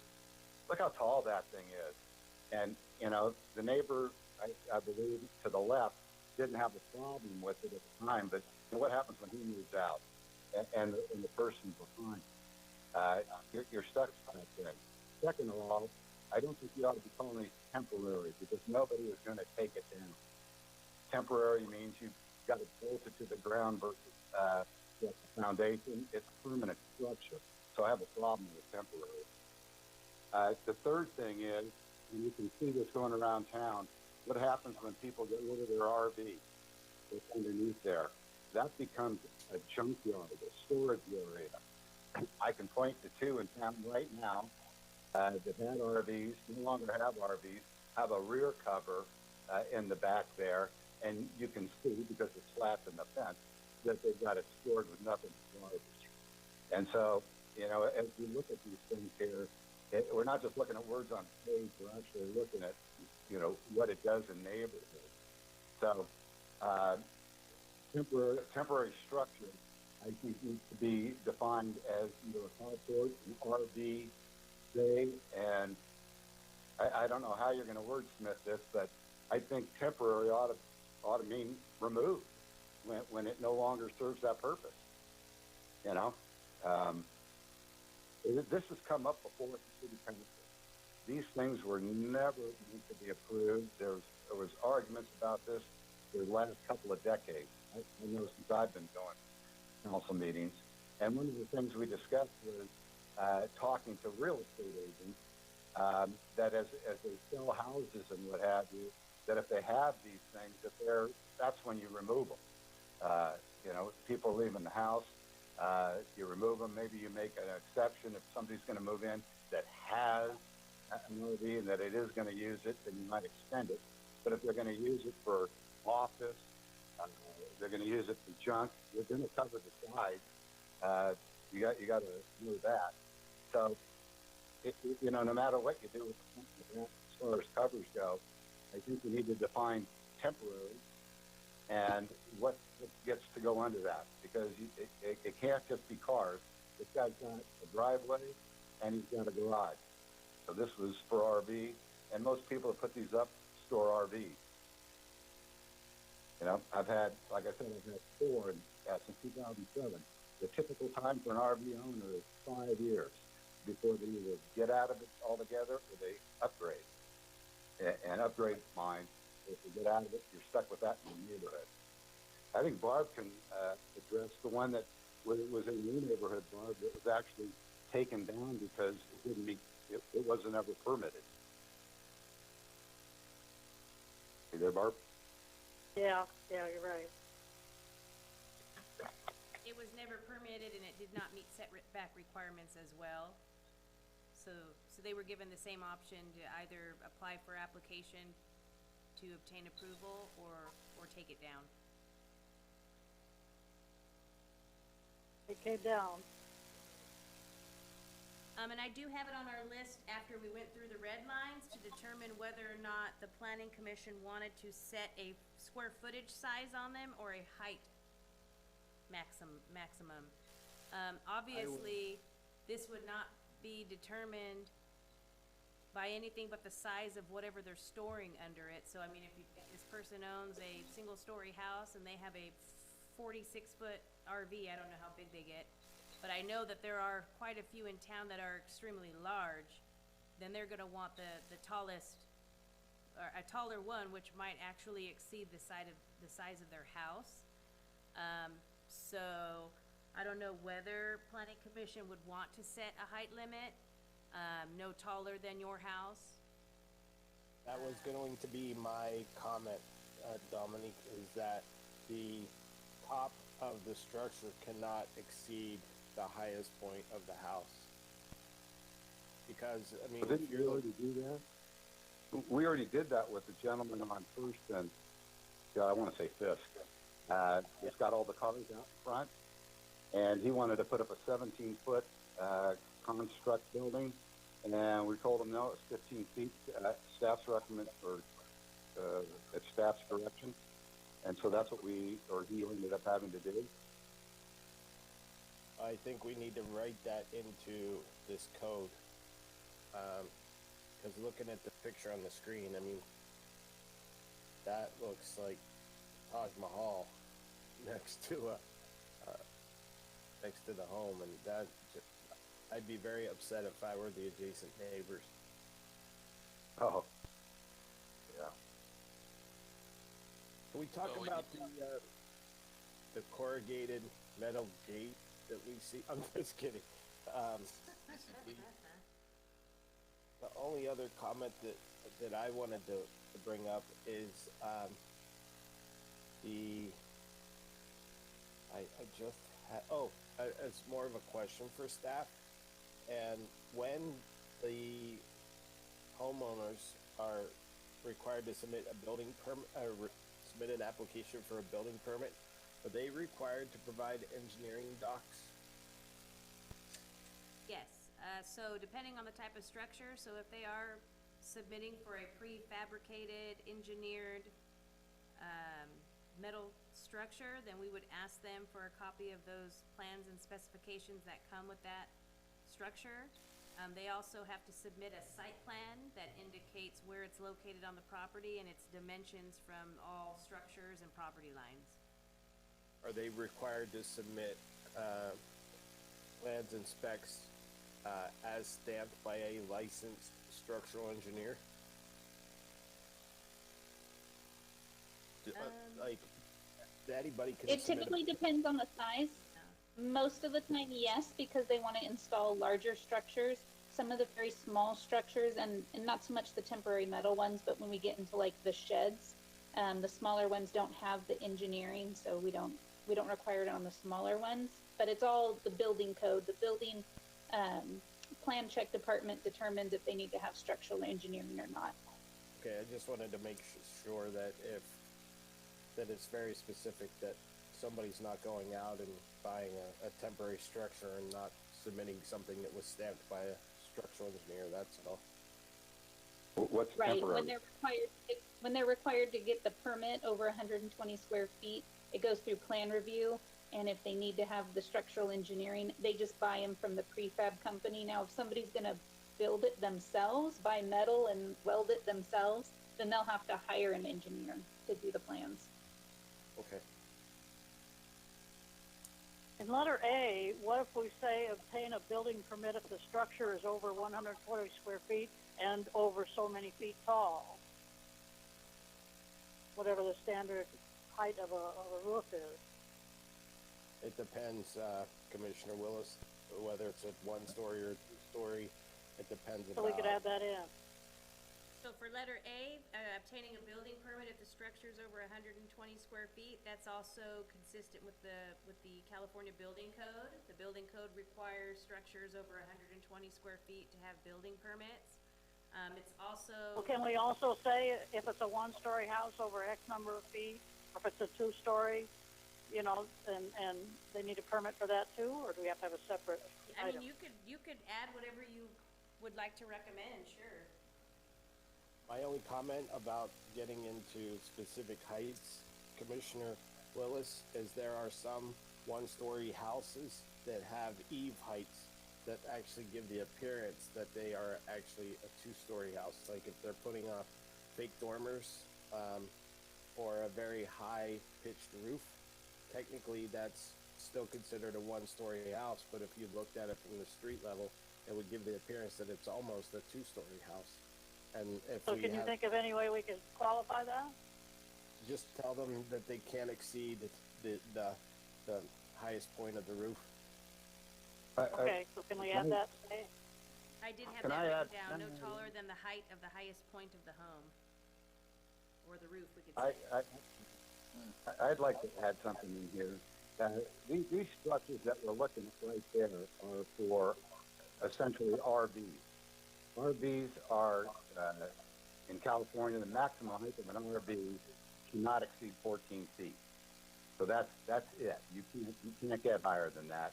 And so the 15 feet or 16 feet would seem to be an acceptable height limitation on that if you define this structure as an RV cover. because if it's not an RV cover, then they should build permanent construction to match the house. And so I think we need to define these things. And if they're an accessory building, that needs to have, that meets the definition of accessory building, that'd be one thing, but they're not. These things are designed for one purpose, and that I know, and that's for carports or RVs. And I think we should say that. They're not for offices. They're not for external storage. It just chunks things up. Can we go back to Genevieve, please? I want everybody to see something here.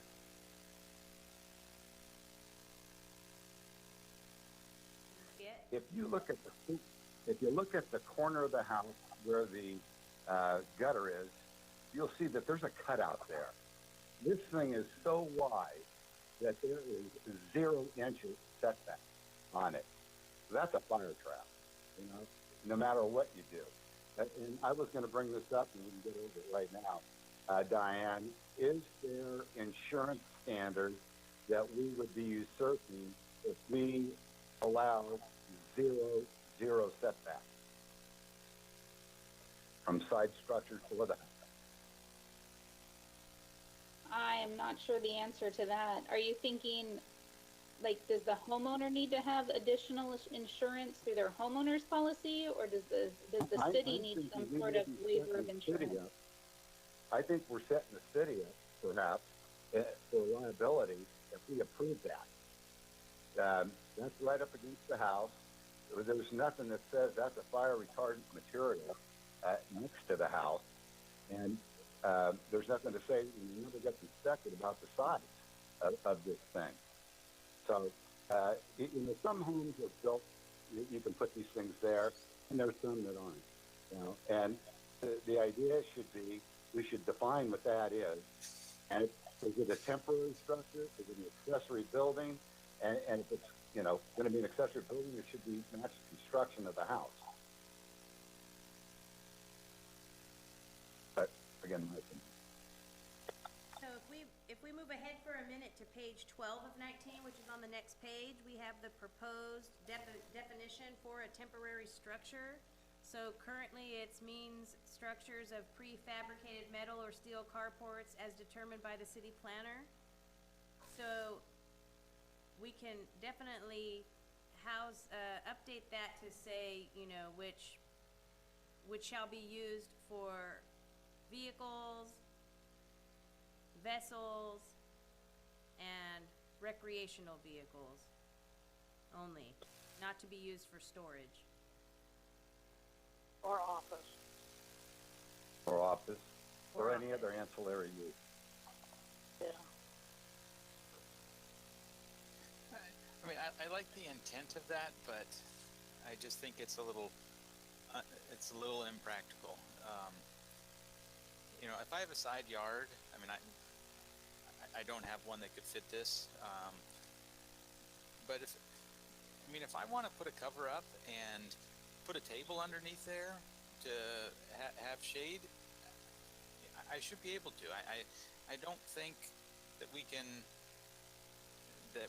should be determining what can or cannot be, what activity can or cannot be done under a structure like this.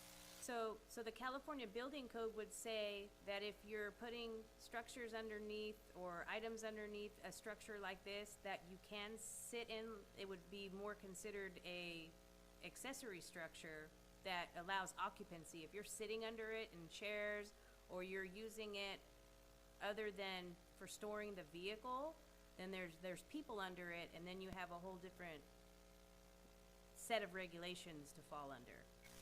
So, I mean, I would think that Commissioner Danzinger's comments are correct in the aspect that these types of structures, if we really are saying that they're only for RVs, vehicles, and boats, then we should definitely state that, because then people might think they could put them up for occupancy. But if you're sitting under them or using them as shade structures, they would be permitted differently under the building code as well as the municipal code. Okay. They would fall more under accessory structures if they're being used for occupancy. But what about if it just turns into storage? Are we gonna, how does that fall into it? So, I mean, currently, we could write it up and say they're not to be used for storage, but, I mean, if we can't see the storage because it's screened with a fence in front of it, then, I mean, unless somebody reports it to us, it wouldn't be something that we would typically notice, if it's screened. But if it did come to our attention, we would definitely reach out to somebody and advise them that they can't store materials under this type of structure. Or that if we, in most cases, it would be that structure they're storing under doesn't have a permit, they'd need to obtain a permit, and then we would condition it to where you couldn't store items under it. So it would be code enforcement, nuisance, designated nuisance, public nuisance, if it's visible. Okay. Okay, and I do agree with Commissioner Danziger that that I would be surprised if the fire department is okay with this. Definitely double check with them. They didn't. I'd be surprised if this fire department makes any comment. They did not comment on this project when we had routed it to them, so I'm not sure if they'd have any feedback on this specific item, but we can follow up with them. Maybe it just looks bigger because of the mesh in front of it. I don't know. It looks bigger because it's as tall as the other house.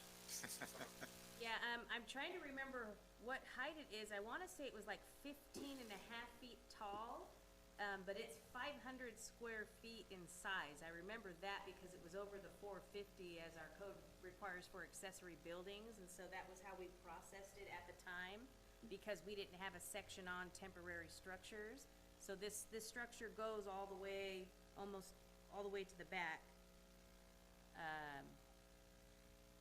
and takes up that whole side yard. I can't remember the dimensions exactly, but it was 500 square feet.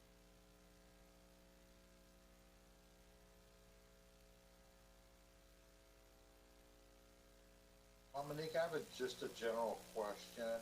Sure. On accessory buildings, what is the maximum height on an accessory building? I thought it was 15 feet.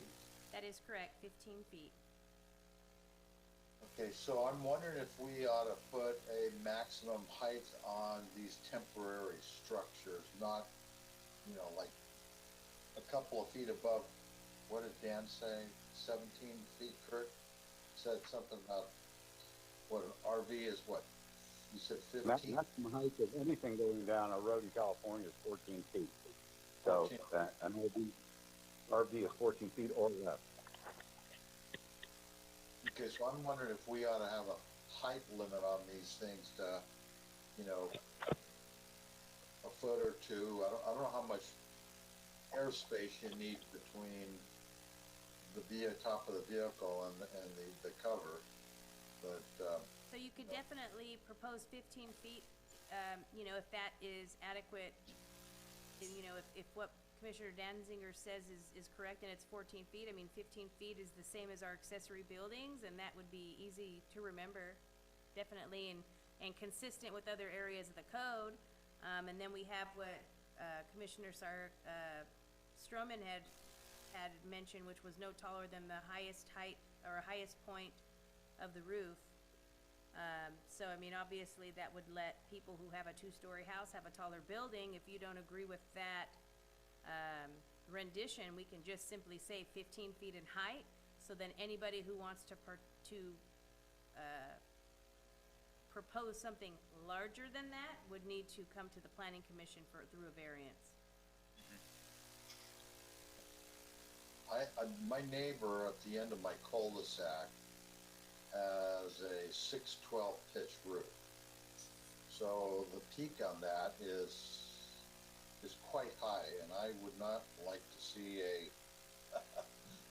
a temporary structure, that high. I would rather keep it at a height that's similar to what the roof line of a single-story house is, or what an accessory building is. I don't know, but I want it high enough that it's gonna accommodate RVs, Okay. you know, or, So we could do 15 feet, which would match, accessory buildings in the municipal code.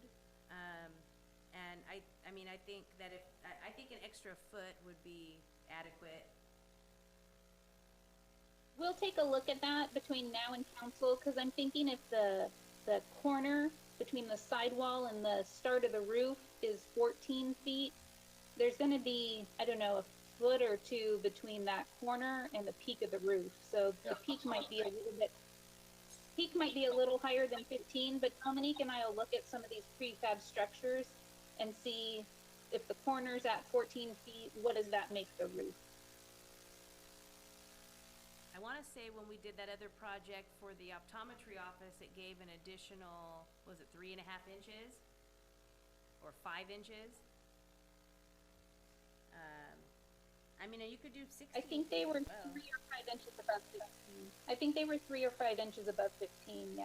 Yeah, okay. That was a permanent structure.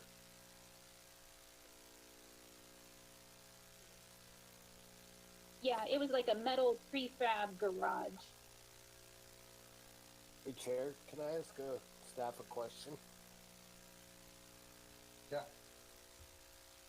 How did this monstrosity ever get approved? I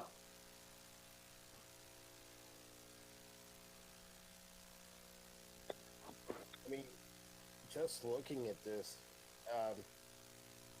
it's like, bam, it's totally in your face, and definitely sticks out like a sore thumb. I mean, is there any way that we can avoid having such tall structures next to a single-family house? I don't know. It's so large that it's like, wow, you know. And if my next door neighbor had that, I can almost guarantee that I would be absolutely furious with something like this being approved, even if they had an RV or a fifth wheel. I just, it's so unsightly that I guess, how do we, the only reason I was saying that we should make the maximum to the top of the highest point of the roof is because clearly everybody can see that the top of the peak that is close to that is so much lower than the actual top of the carport. And I mean, obviously it's in perspective, so that peak is probably further back, but man, from the street side, it looks crazy. So Would it look better if it was pushed back farther from the front of the house? It would look better if it was out in the country. Maybe we word it in such a way that the highest point of the temporary structure cannot exceed the highest peak of the closest adjacent roof. Because if this picture was expanded a little bit to the right, so that we could see the top of the peak of the garage in the front and see how that is in alignment with this carport. I mean, maybe it would look more in line, but man, it's like, bam, in your face.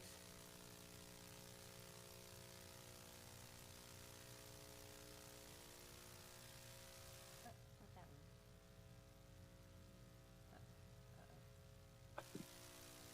You guys see this photo? It's the same one. Same one. You got a tab to see all photos. Oh, sorry. I went to the wrong photo. Okay. Hold Nope. on. Same one.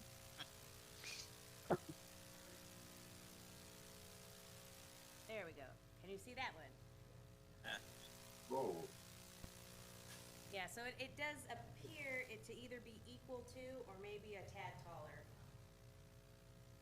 at the highest point, at the highest peak. I'm just thinking these things should be pushed back far away from the front of the house as possible to avoid this problem. But how far? You know, that's the question. I agree, I'll Commissioner recall, he Stone. didn't want to be able to see this in his backyard. And that's the flip side, is that most people want full access to their actual backyard, so they won't want to put it in their rear. Even at the cost And I of think if you push it all the way to the rear, then the resident on the left would have a nice view of it when he's in his or she's in her backyard. Yeah, and imagine if the house to the left only had a 5-foot side yard, how close that would be, and it would just be a wall of house, structure, house. If we mention the height of the dwelling unit, we have to use specific language, it seems, because you can see that the high point on the garage is lower than the high point on the house for both of these houses. So we need to word it to make sure which high point we're relating it to. Or if you just do a standard height, we could just say 15 feet in total height, or a total height That sounds of good to 15, me. a maximum height of 15. I We like can do that, then they can appeal it if they don't like it. Yeah. I mean, Well, 15, can I make a 15, that's in suggestion? the ballpark. Can I make a suggestion? Why don't we do some research and talking to some RV dealers to find out what they recommend is the space height of a structure, so that, you know, we don't put ourselves in a box that, oh geez, if it was 15 feet 4 inches, we'd be okay, but 15 feet's not going to make it. Let's find out what they say is, you know, here's a minimum height that these structures should be. So if you think about an overpass, typically, what do they post at, like 14.8? I don't know. Well, it depends on if is it a federal highway or is it a state? Well, does it matter? Whatever's lower, an RV should typically be able to go under, is my point. Yeah, but they're moving. We're talking about stagnant air, you know. I'm sorry, I Just didn't say follow 15, that. and then if they want to appeal it, they can. Okay. I think that's in line with an accessory building Yeah. unit, as Chairman Castellanos said, and I'm good with that too. All right, I'm gonna put I'm actually not good with the structure, but if we're going to talk about it, yeah. So here's something else to consider, and I certainly don't know that much about government, but my biggest concern about these temporary structures is having the adjacent neighbor one day walk outside and go, what is this? So staff, I don't know if this is possible according to government code, but could we make the provision that any temporary structure that is installed must have approval of adjacent neighbors? So if you wanted to, what would cover that, I think a little bit better would be to put it under a discretionary process, where, like we did with this project when it was proposed, we mailed out the neighbors within the 300-foot radius and advised them of the project. So we could do that, add that into the permitting process, that we have to mail out all of their neighbors according to the county assessor records, and give them a certain amount of time to provide their comments on whether or not they're okay with it. And if we do not receive responses, we would move forward with the permit. We could do something at staff level discretion, not necessarily having to come to planning commission for the public hearing unless that's what the planning commission wants. But if we want it to be more at staff approval, which appears to be what the council's intention was, is to provide some type of process for them to get this type of stuff permitted, then it would be we mail out the neighbors in the neighborhood. Or maybe we keep it simple and mail out the rear neighbors, the next door neighbors, or so many, adjacent. 250 feet down each side or something like that. I mean, we can, it doesn't have to be the whole neighborhood, but we can I don't define think that. you do the whole neighborhood, but I mean, if I was the person that was living over here, I don't know what their take is, but man, I'd be furious, to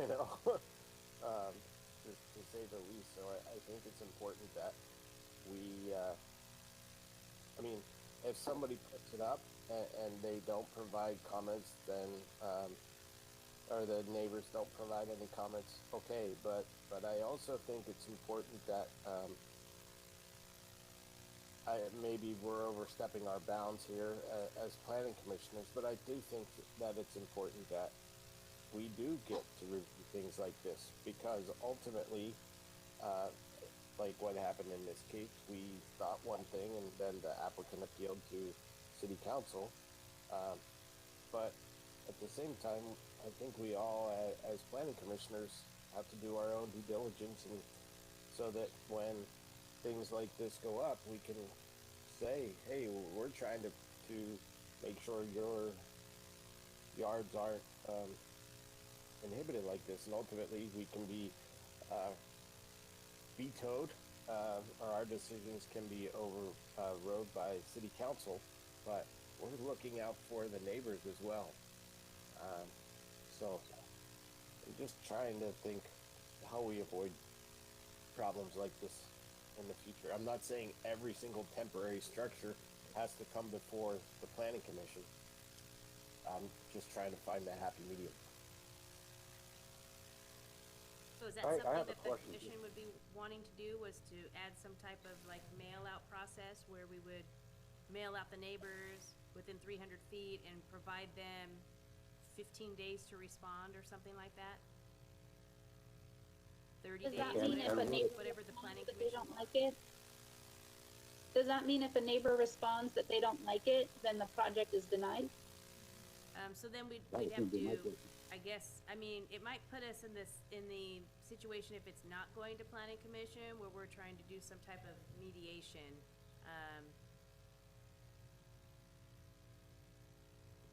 So I guess it might be better if you're thinking about the neighbors that maybe they have to go to planning commission for approval if you do have somebody respond.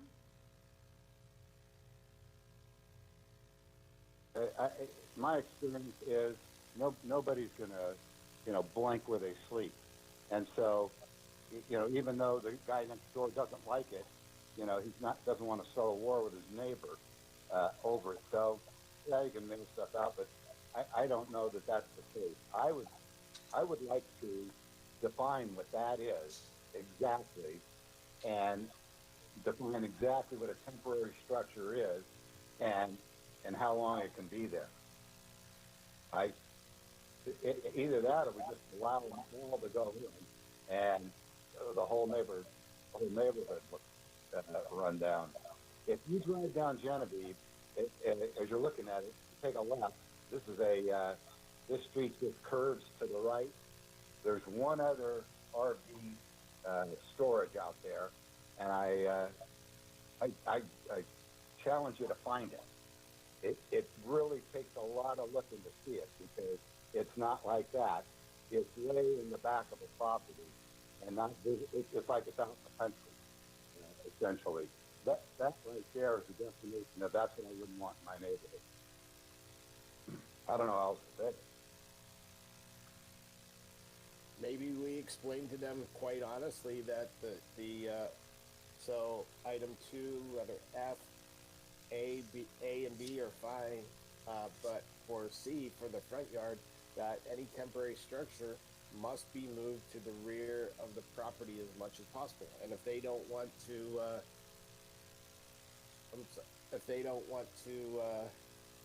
take up their backyard space by putting in one of these, then they can come before the planning commission and say, I don't want to junk up my backyard by putting in a temporary structure, and then my comment back was, well, then why do you want to junk up your neighbor's view?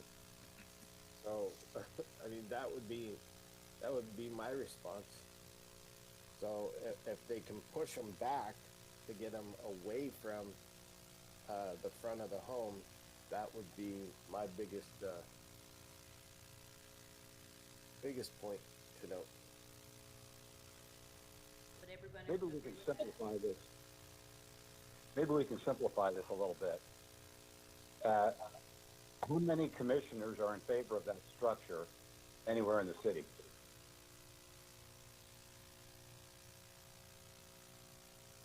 Not I. I didn't hear any yeses. We all voted Yeah. it down. Yeah. So, well, here's what I suggest. I suggest we table this tonight. We put the comment to the city council that unanimously the commission doesn't think these structures, and there's an example, belong in the city, and we want guidance from the city council as to whether the city should allow these at all. And then we can get into the other stuff. I'm not really in favor of that. This structure, I'm not in. This structure seems to be a unique one. You know, I've seen some of these that are set back that are not a sore thumb as you drive through the neighborhood. I'm thinking if we have a height limit and the applicant wants to appeal it to the city council, that's their prerogative. But I don't have an issue with these things in our community if they're placed properly, and this one obviously was not properly placed. That's my feeling on this one. It's too big. It could be if we voted this down, we have high standards. And then it was appealed to city council, they've got a different set of standards. I think we need to set our standards. And like Steve said, then it can be appealed to city council. Well, didn't we already put thumbs down on this one? And the city council approved this one? Yeah. The city, the city council has shown proclivity to approve this, as well as they did the William Place Street. That's their prerogative, you know? No, I understand that. But with RV sales going through the roof, this is going to become standard fare. So I think we need to set some rules. Well, I think that's what that's what staff's trying to do with us discussing these things. You know, right now we don't have any height limit. You know, there is not a clear definition of, you know, the temporary structures, what's the uses allowed. I mean, there's some discussion on, you know, for RVs and all that. That's all good. We can put that in there. If the city council doesn't like it, it's their prerogative to change it. You know, I agree. You know, all we're here to do is to make sure that our codes and stuff are being met, and we're trying to, you know, meet the needs of the applicant, but also keeping in mind what, you know, what does the code say? What can we do based on the laws that are written that we have to follow?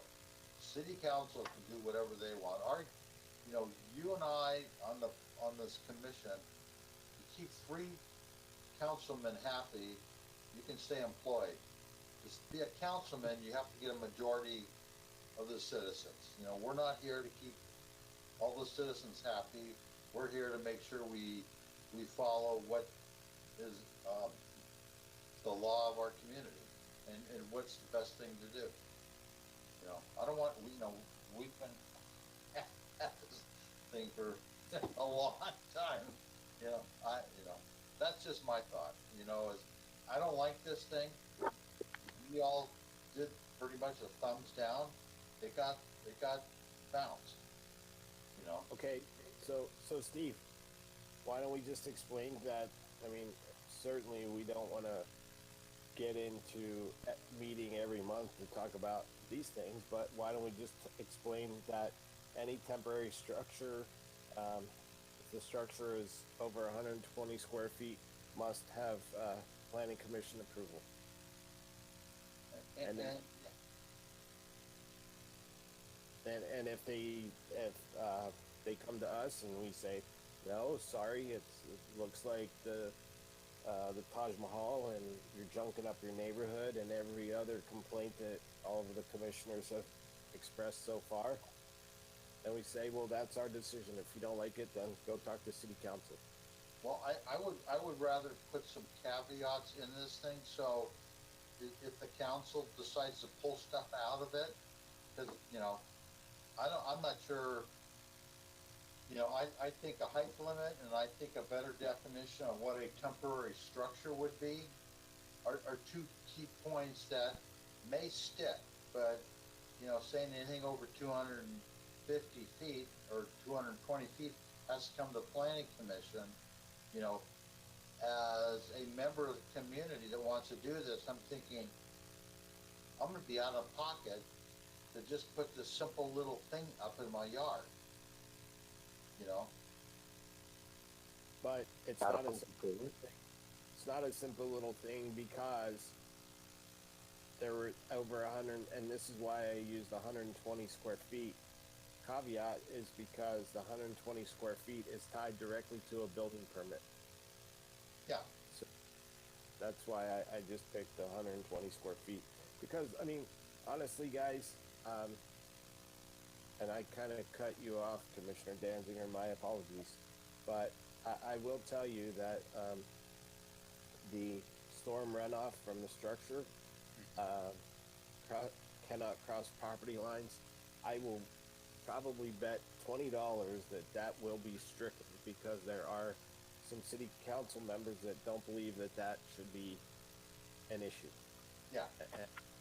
And I'll just leave that right there on the table. Yeah. Well, let me add to that. There's city council people that don't feel anybody should restrict anybody's property rights. And, you know, we can look at this and we can put in caveats and we can talk about setbacks, but there are council people that don't believe we should put any restrictions on any property owner, period. And I know staff's run up against it, and I feel for you, and I know that's why you're coming here, but I'd rather not spin my wheels. I'd rather hear from them personally. If these things are acceptable, then we can go in and do this, and we can put those standards to it, and ask them if there's any glaring standards that they would like the planning commission to adopt or take a look at when we do address this. But I think we're kind of wasting our time. We put this there, the next guy puts one in, it doesn't meet this. You know, they don't even appeal it. One of the council people will appeal it because they have a friend, and boom, they just overturn it again. It's frustrating to have standards and then not standards, you go to a different group. So if they don't want to have any standards for these things, we should hear that. So when this specific project, you know, was appealed and went to city council and obtained its approval, that at that meeting, it was staff's understanding when staff was directed to update the municipal code to allow for these structures, that they do approve of having types of structures like these. So the stuff that we have presented in these items, which we haven't gotten into locations, which is the next section, but the minimal items that the council gave us information on was, you know, a permit over 120 square feet, secured properly to the ground. We did have a council member talk about, you know, maintains its stormwater on site, which is also a building code requirement as well. And then other items that city staff thought were appropriate, was that it be independent and not be attached to the dwelling or other structures or fencing. And then when it comes into the location areas, we have some areas in there that were asked to be explored, at council level, and then Diana and I had put on things that honestly, that we think would be, for the city in general, the stuff that's presented by staff is mostly to upkeep the neighborhood or keep the neighborhood attractive and aesthetically pleasing. That's where city staff comes in a lot, because obviously when there is an issue or a concern, most cases they're going to contact us directly and bring it up, and so that's what the code is there for. So if planning commission does have set standards or set beliefs that they believe should be in the municipal code, then we should add them in there. If you don't have feedback, or if there's something you're not comfortable with proposing, we could provide no comment on those items and just forward it to council for their review. So if the height at 15 feet is something that we want to make maximum, then let's propose that to council. So, If you want to propose it, lower or higher than that, that's fine too. If you don't want to do a height, we will still ask the same question of council, do you want a height limit? Well, we're gonna go through each of these items that we discuss with planning commission at council level and basically advise to them, in our discussion with planning commission about this item, these items came up and this is where we landed. And basically give them that background information. So, Diana and Dominique and Tammy, does this need to be decided tonight? It doesn't have to be decided tonight. Okay, let me explain to you We where. can continue this item to the next meeting. I do have it scheduled for council review on Monday night, but that public hearing can also be postponed. We would simply just continue it on that council meeting agenda to the next meeting, and that would be fine.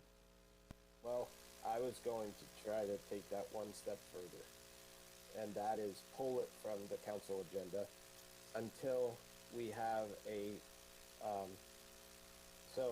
meeting with city council. So what Commissioner Sarkozy and I think we both actually recommended it, and Councilman Legero and Councilman Alves both seemed agreeable to it, and they actually liked the idea, is holding a once a year or twice a year joint meeting or a workshop, if you will, between both the planning commission and the city council, that obviously the public can attend, but issues, and the purpose of these is so that we as planning commissioners can ask city council questions exactly like this.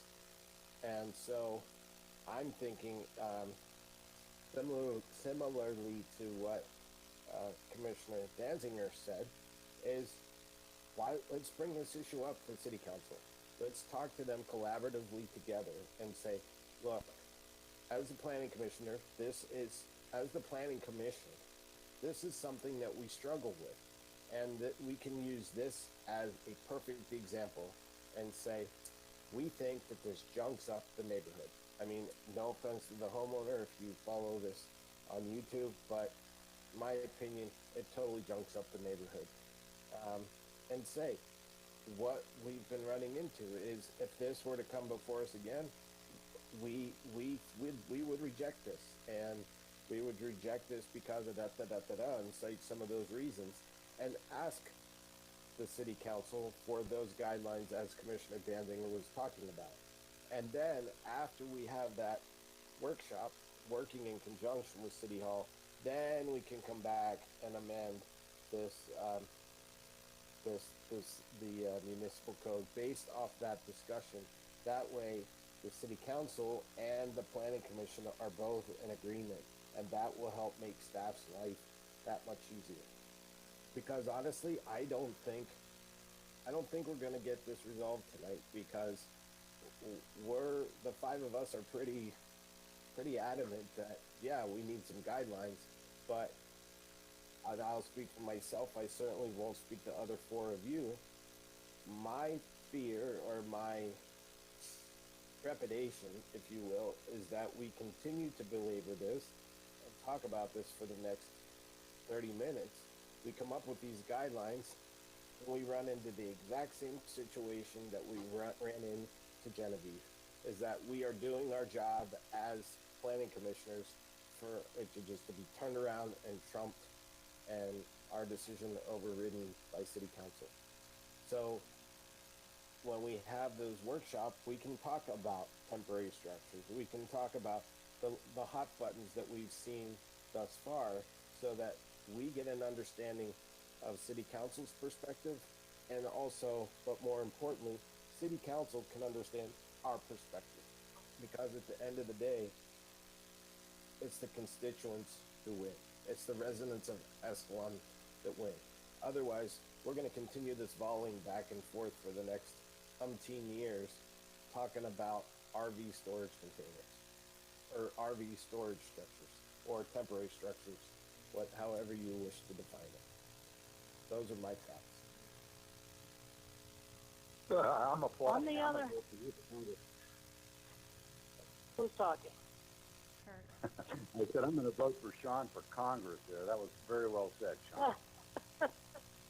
Well, on the other hand, it is our job to have these issues come to us, and for us to make decisions, to make our findings based on the code and based on the information we have. We are not elected as the city council is. We're appointed.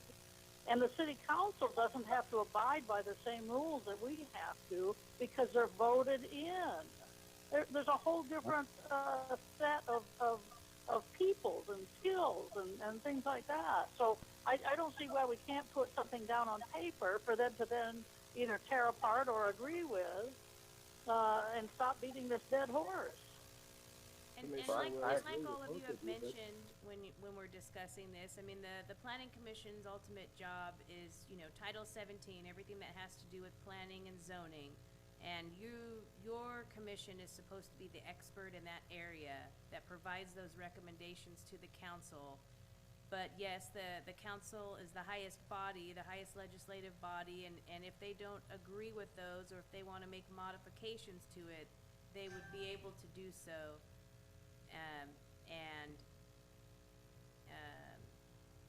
They would be able to do so and move forward with it as such. So ultimately, whatever they would decide would be what would be adopted into the code, and then that's what staff would be utilizing. So I think this item, I mean, and it's totally up to planning commission if you're interested in postponing it until then, or continuing it. I mean, that's your decision, or you don't have to provide the comments on there, but if they do move forward with an item, because that's what we would be asking them for, is to review how it's redlined, and they'll either, accept it how staff has written it, make modifications, do whatever, but at least they would adopt something, and then we would put it into the code and move forward with enforcing it. It just depends what direction you guys want to go in, and either way is fine.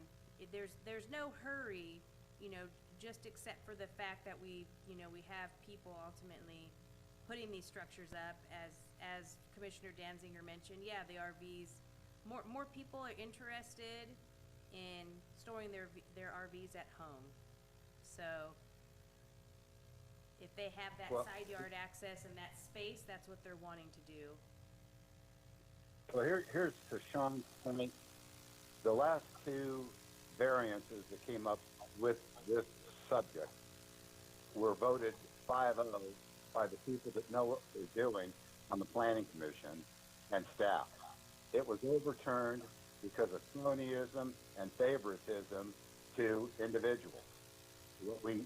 What this is doing is creating an animosity, and the atmosphere is becoming so pungent that you know, if we go ahead with this and it goes and gets rejected again, we're just exacerbating it. That's why I agree with Sean.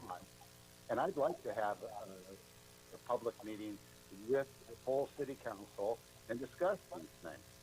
And let people on both sides come in that have these things and don't want them in their neighborhoods. And so we can make a more valid decision. I don't feel good about that. We didn't talk about setbacks. That thing on Genevieve has none. It shouldn't have been allowed. But, you know, the city council made, again, not a professional decision. They made a political decision. And so we've got to get this thing, we can make all of the professional judgments we want, but if they're going to get turned down every time, this is going to snowball. And, it's going to go past, what these structures are, into the next issue. And I think that we need to, calm the waters and, let's address this thing. And it'd also give you some time, Dominique and Diane, to get a hold of the insurance company, the insurance commissioner of California, and find out whether zero setbacks are something that they would pay off for a homeowner in this situation. Because, a lot of times in my code enforcement period, I would explain to someone that I'm inspecting, what you're doing is not only illegal, but it's a violation of health and safety standards.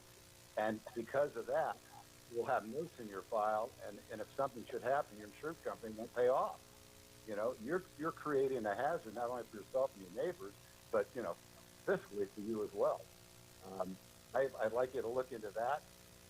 I'd like to look into those sets. That guy is into the house, so I don't know if you guys went out and did an inspection, and that was what you saw and approved. I don't know, but the runoff, as Sean has pointed out, where's the gutters on the top of that thing?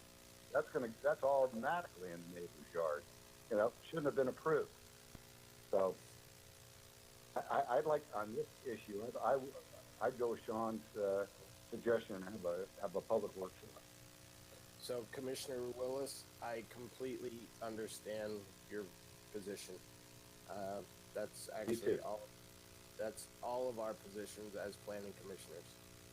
And quite honestly, the only reason I made this suggestion in the first place is because I am honestly tired of doing our work, doing our due diligence, to turn around and to be overridden due to political discussions, not necessarily following the Escalon Municipal Code. And I know I'm not sure we can avoid it. I think that we can. I would certainly hope that we can, but that's why we bring it up to City Council and say, enough of the back and forth. How can we work together for the residents? Because you have your thoughts, we have our thoughts, and let's come together and figure out the best decision. Because it's a win-win situation if we're all coming together. Otherwise, what happens is we say one thing, give it to staff presents it to City Council says, no, we're going to do this. But there's no real opportunity for the City Council unless they watch these YouTube meetings or these recordings and they can understand our perspective. And ultimately, at the end of the day, them paying attention to our perspective is about this much. But at the same time, if we're there talking face to face and we explain the struggles that we're facing with this, maybe it'll present a new perspective to them.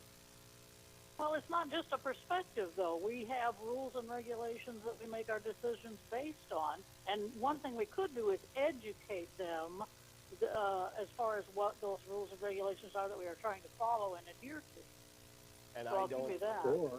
Or we could eliminate all of the obstacles for any of these structures in the future with that kind of a conversation with them, so that there wouldn't be any restrictions on anybody putting one of these up. So you could go from 0 to 10 and somewhere in between.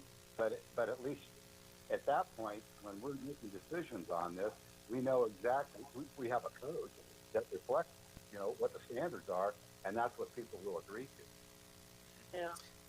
Yeah, I think the discussion is a great idea. I would like to add in a height requirement, but at this point,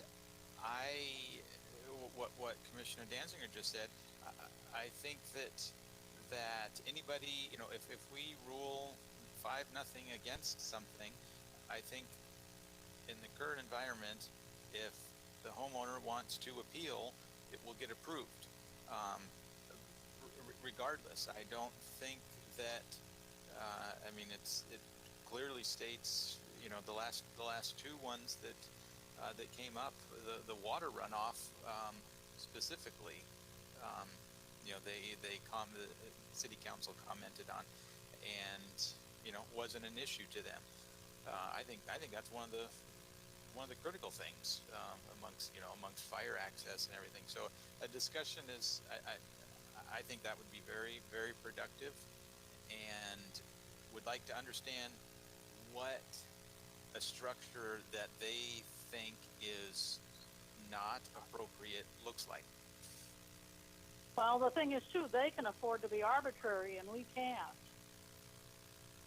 And at the end of the day, what happens is when we can't afford to be arbitrary, guess who looks like the bad guys? We look like the bad. No, you know what? I've been on this commission on and off for, 20 some odd years. There's going to be some times that what we decide gets overturned, and most of my experience, that's not the case. I agree. We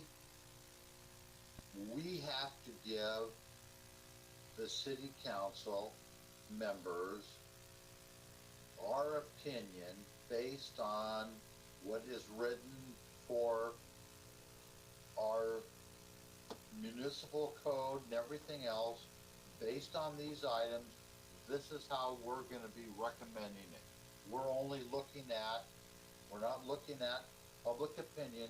We're looking at, here are the documents that we have to follow. The best how we're looking at it. This is our recommendation. City council, they are our boss. We're not their boss. We are not equal. We're just giving them suggestions based on our conversation on how we should best move forward.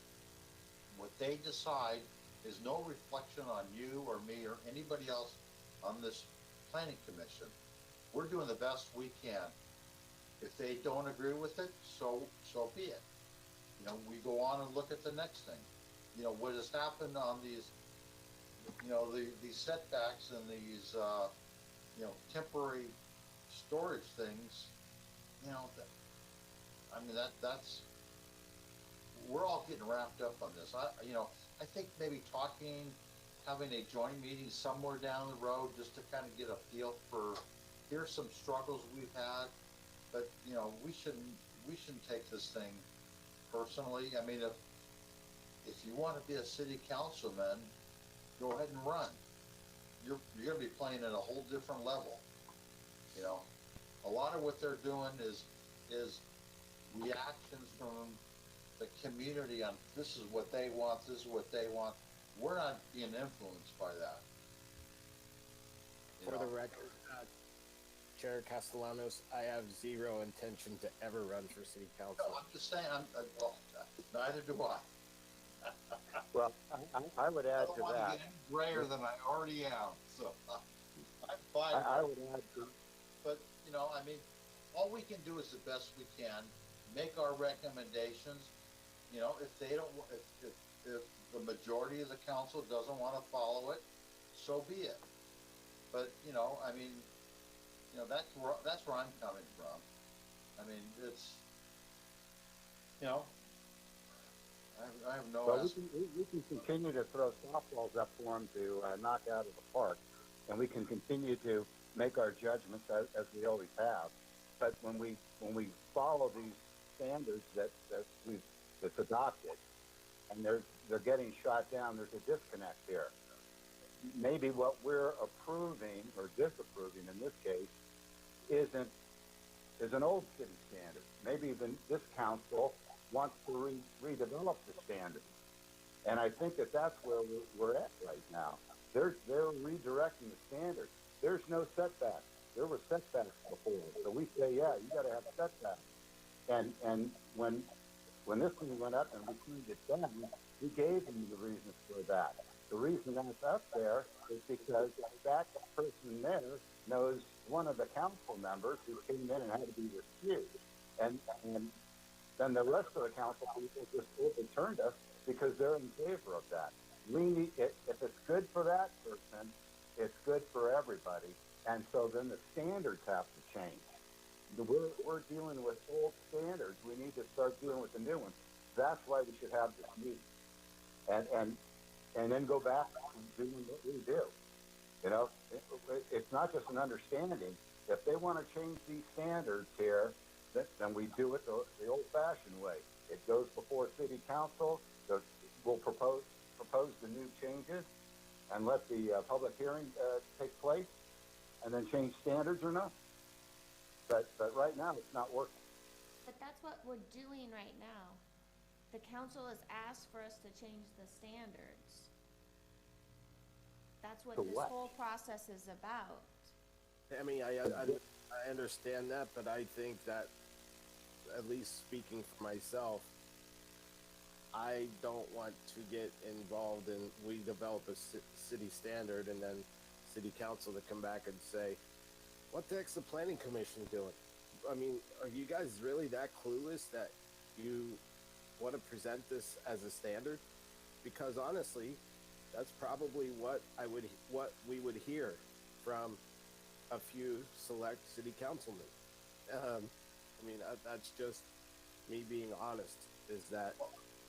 Well, Sean, what I would suggest then individually, you sit down with a councilman and discuss your concerns just on a one-on-one and get their feedback and give him your feedback, you know, just to get an idea instead of, you know, I mean, that'd be a suggestion. Then you don't have to worry about the Brown Act and all that other kind of stuff. You're just talking, you know, here's where we're coming from. This is how I perceive it, and just have a conversation, as opposed to two groups getting together, you know, because they're up here and we're down here, you know, and we make the decisions and they decide the ultimate decision, you know. So I mean, I would discuss with a council person, you know, that would be my suggestion. So, I don't have a problem with them deciding to go another direction. That's on them. That's not my decision. This is what I believe was correct, and that's what I'm going to go with. You know, if my boss wants to go a different direction, I'm not going to tell them, no, you can't. That's their choice. I understand. You know, so. and in Well, regards... We were Oh, sorry, go ahead. we were presented with a task tonight that is within our wheelhouse, and we could have executed this task and sent it on its way. It's exactly what we do, what we've done before, and we'll probably do it again.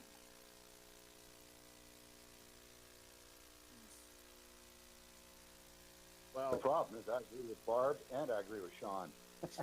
And it's not a matter of, you know, one or the other. They're both right. We could go ahead with it and see what they do. And if they have some major structural foundational problems with the way we look at this, then they should invite us to join them for the public meeting discussion, because the standards will change. The standards are changing for hedges, fences, and gates. You know, all kinds of things change all the time. So I don't have a problem with change. I just want to make sure that we're not wasting everybody's time. If you want to send them something, I think we're already halfway there. Let's define temporary. Let's give them a height. Let's talk about setbacks and how we and what's appropriate for water runoff. Okay, staff, you want to continue then? Sure. place is not gonna go until 12 o'clock. Okay. So this is where we had left off, and so we all had agreed on 15 feet in height, maximum total height of 15 feet, correct? At this point in time? Yes? Okay. And that'll go in 2A? That will go in, if we put it in 2A, we want them to get the building permit if it's over 120 feet regardless of the height. That's just based on square Okay. footage. So We could we say. could set a height in location. We could Okay. set a separate item for height in Or location. should we set a height on what a temporary structure is? Definitions. We could set it in the definition as well, which is on this next page. This is what we You're had gonna proposed, tell and then we everybody were going to update it to Structure say isn't, construction. cannot be any higher than 15 feet. I'm sorry, repeat that one more time? I said, when we described what a temporary structure is, there was some comments about, you know, RV parking, boat storage, whatever, in that section, and it cannot exceed 15 feet in height. Okay. You know, so it's all right there. It tells you what it is, and it can't be any taller than, you know. All right, we'll put that into the definition. Okay, so does anybody have any other comments in letters A, B, C, D, or E? Now, I had to step Did we- away and get a new phone, but I don't understand how D can coincide with A3 and B3, or B2.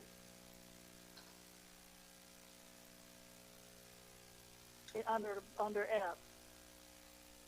How can you say that the runoff can't cross the property line when you don't have a side yard or backyard setback? So that's also a building code requirement as well, and so in past circumstances where we've come into that issue, they either have to modify the project accordingly or install some type of gutter to reroute the stormwater into their own yard. Or if they set it back Just like enough, a foot where Yeah. it's not gonna, the runoff isn't gonna go on the neighboring property. or they do set it back a foot. So having a zero side back or setback is okay. They could prove that there's no stormwater runoff. Okay. So then for E, we had structure cannot have cloth, canvas, or tarp-like material, except for front shade covering, and then, or unless provided by the structure manufacturer.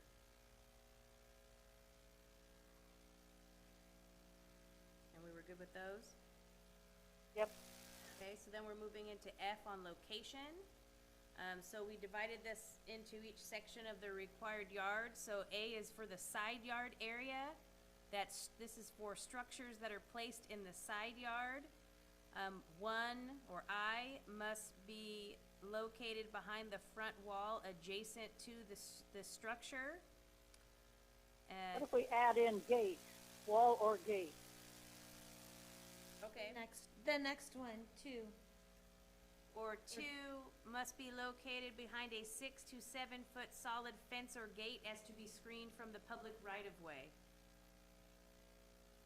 And then 3, do not have side yard setback requirements. Now, do you want it, I know it was mentioned about how close the other one was. Do you want a setback from behind the fence? Does it need to be 5 feet behind that fence? I think if you look on page 15 of 19 in the packet, it's the Google Street View of the tan house with the red roof. That's an example of someone who did set a fairly large structure farther back, and it is less noticeable. They still have it behind a fence, Right. but it's much less noticeable than when it's at the lower roof peak of the front of the house.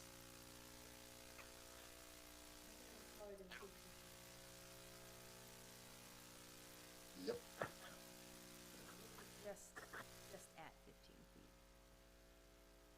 that is an option for letter I. Instead of just behind the front wall of the house, it could be, have an additional setback, 5 feet behind the front wall of the house, 10 feet behind the front wall of the house. Or I behind would the say- fencing, that fencing. I would say 10 feet off of the front gate or fence.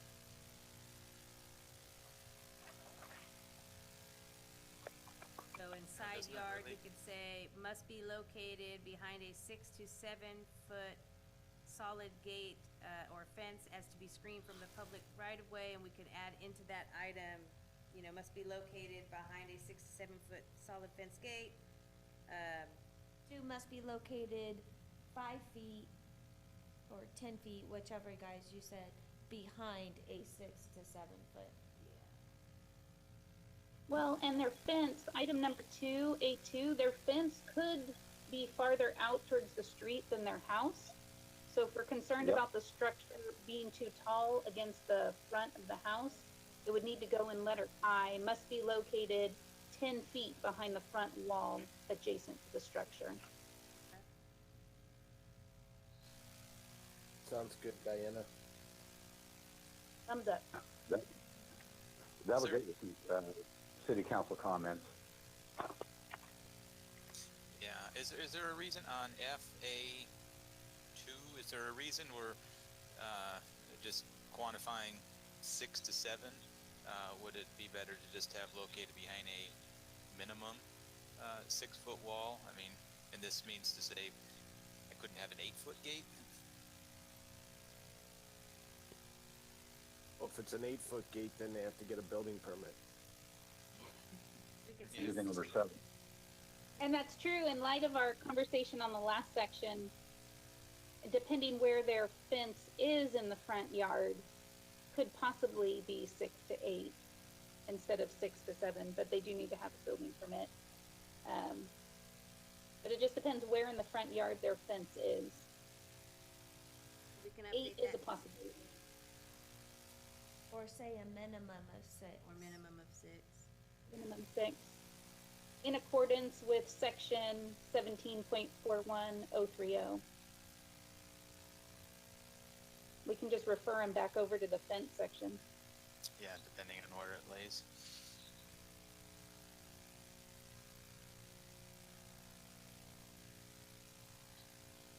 And the triple I is do not have a side yard, or do not have side yard setback requirements. Explain that. It would be just like the item that we pictured earlier on Genevieve, where they don't have a setback requirement, so we're not telling them that they have to have it so many feet away from the fence. However, once they go through the 2A through E, it would indicate that they have to address the stormwater, so they would need to push it off the fence, a minimum to be able to confirm with the inspector at permit that their stormwater runoff is being maintained on their property and not crossing the property line. Do garages have to have a setback on the side? 5 feet. Well, what's the difference between that and a RV garage? Most people can't fit an RV garage if we give them a 5-foot setback. Exactly. Exactly. Yeah. And a lot of the applicants that want to put in these type of structures want to cover the entire side yard, not just a portion of it. And our And- requirements also require, because we only have the accessory building, that not only would they have to be 5 feet off of the fence or property line, they'd need to be 5 feet away from their dwelling. So they wouldn't be And- able to and put them up there- at all. Yeah. That's a skinny So RV. I don't think we should change that. I think that should be part of this. And if the council doesn't like it, then they can change it. I have a question for anyone who might know. Would a cover for an RV have a gutter and a downspout on it? Is that ever possible? I don't think I've ever seen them with them. Okay. I've seen homemade ones in our neighborhood that have a gutter on it. Yeah, I mean, I've seen, not manufactured, but I've seen people create them, yeah. Yeah.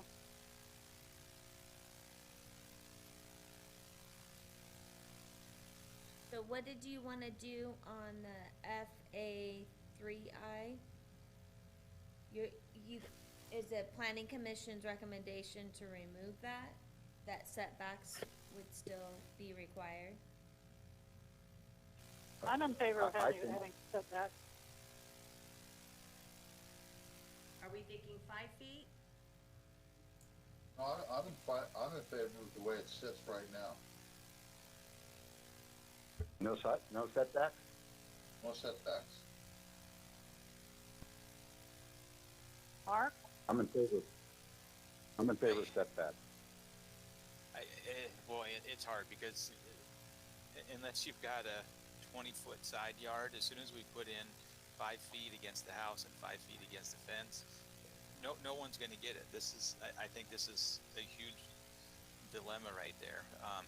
Does it make a difference? You know, if my RV is whatever 9 feet wide and I've got a 10-foot side yard, does it make a difference if I put my RV in there and it's nudged up against the fence and the house with no structure versus having a structure built? I don't know. And I think this is the root of it right here. If we have setback requirements, that's going to limit a lot of opportunities to do this. So I would be inclined to have setback requirements and let the city council remove that if that's what they desire. I agree, and I would also go back to my other statement to staff, they check with the insurance commission's office to see if zero setbacks is an appropriate thing for these structures up against the house, up against the fence.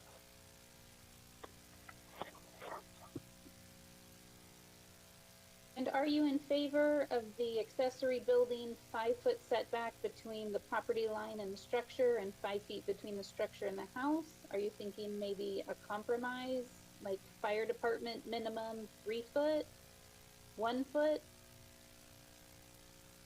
An RV is 8 feet wide without the slide outs being extended. So if you've got a 10-foot side yard, 8 feet of it, you're going to have a foot on either side of that or whatever. And that's going to be completely zero lot on that.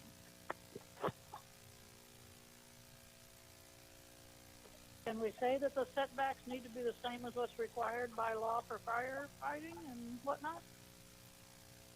Yeah, I mean, if you want to propose it that way, the minimum fire code setback is 3 feet. And that's for access. Seems like it would give some teeth.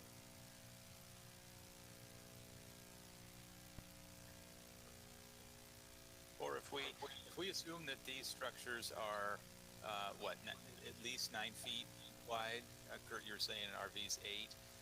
You know, maybe another way to look at it is, you know, we could put the stipulation, you know, minimum if the structure is to be installed, the minimum side yard is 10 feet, and that gives, or 12 feet, whatever that number might be, and that that would give some setbacks, and I think that might answer some might clarify some things if we just give a side yard dimension. I think it's a lot cleaner to use fire code for 3 feet on either side and let that get a field. Yeah. Yeah, I agree.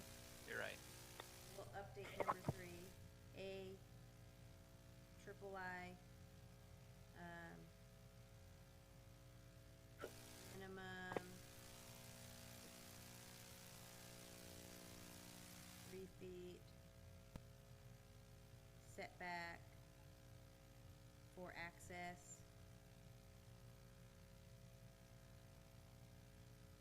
on both sides. From side property line and any other structure. For fire department edict. You better come up with that code section.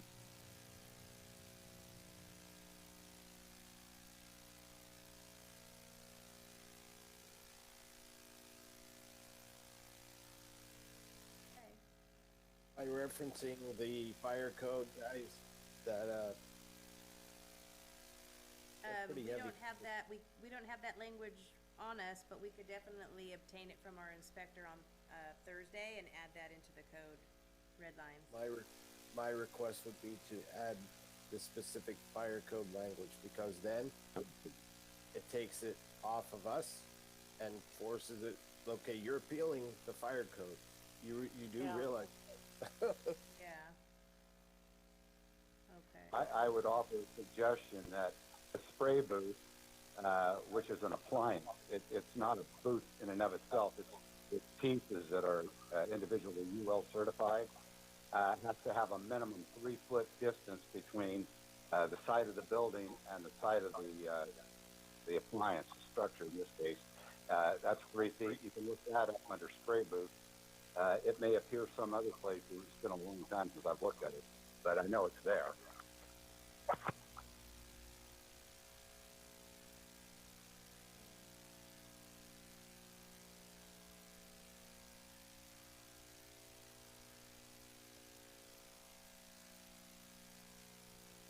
Okay, so that was side yard, and so section B is regarding the rear yard.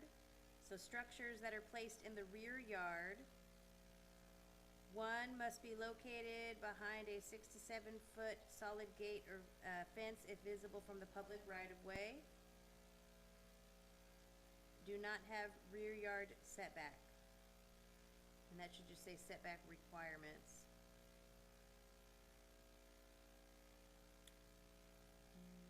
Do you want to match that to number 3 above, to have the 3 foot off the side and 3 foot off the rear?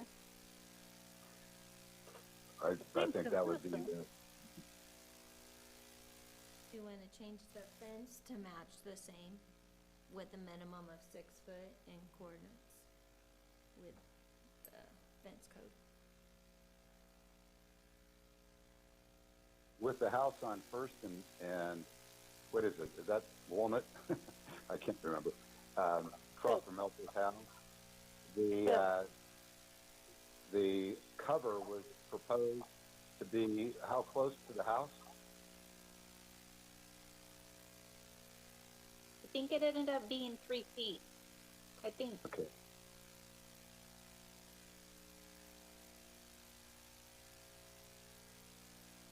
I think that sounds right. Because I think we talked about move that, like possibly they move it closer to the First Street fence to get the 5 feet in the back. But it sounded like that wasn't going to be the better option, so just leave it minimum fire code 3 feet from the house, if I recall.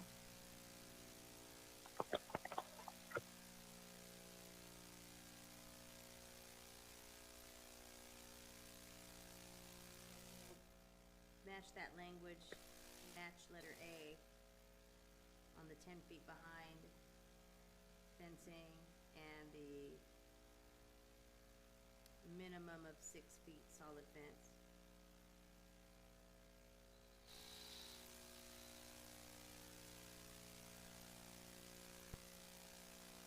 Moving on to letter C for the front yard. So temporary structures are prohibited from being placed between the frontmost wall of the residence and the front property line. Exception, dwellings that do not have a garage, adequate side yard space, and adequate backyard space to accommodate a driveway and accessory structure at the discretion of the city planner may construct a carport in the front yard area with a building permit under the following requirements. A, to maintain harmony in the surrounding neighborhood and produce an attractive structure. Structure shall be permanently constructed out of the same materials as the house and painted to match the dwelling's architectural style and color scheme. So this item was also proposed by council, because we do have homes located in the city, typically in the older areas of town, that do not have garages. Therefore, they do not have places to park their cars in or things to park their cars under. And so we do see a lot of circumstances in the older neighborhoods where people are popping up temporary structures to put their car under. A lot of them also, the older neighborhoods, houses were built on the property lines or very close to the property lines. And so they do not have adequate size side yards, or enough space on their property in general to be able to create any parking. And so in this instance, you would have structures that are located in the front yard area,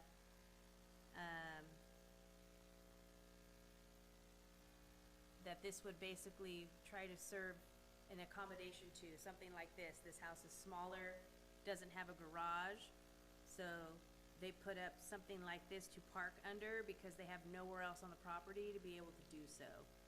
And it is in the required front yard setback, which is an area that we specifically prohibit this from happening in other codes. So because it's a temporary structure, we would be providing this accommodation in the absence of a garage, side yard, et cetera, and that it couldn't be a structure such as this, that they would actually have to turn it into a permanent structure, whereas it would be into the ground, constructed with a permit, and match the house and architectural scheme of the neighborhood and so on. Dominique? Yes. At least one of the pictures in our packet is a house that is inhabited by an elderly person who does not have money and is in poor health. And I'm wondering, what if someone came to you or the city with a complaint because there was a carport out in front and it was against the code? What do you do? What do you tell somebody in a case like that? I mean, at that point, we apply municipal code, and so we would follow through with that complaint if somebody turned it in, and we'd move forward. And if they have some type of hardship or something to that fashion, we would instruct them that they need to apply for some type of variance or have it removed. We don't have anything specifically in our municipal code addressing hardships such as those. Okay.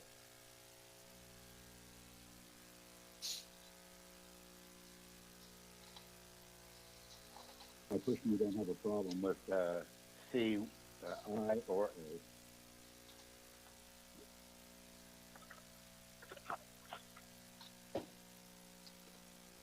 Anybody else have comments?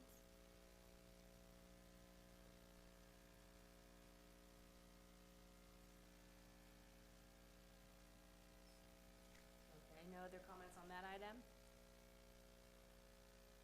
No. Moving along.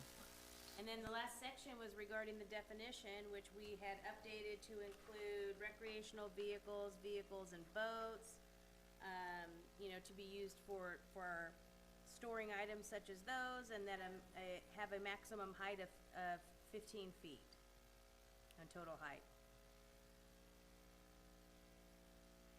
And so we will, temporary structures mean structures made of prefabricated metal or steel or carports as determined by the city planner that would house recreational vehicles, and boats or vessels, and have a maximum height of 15 feet.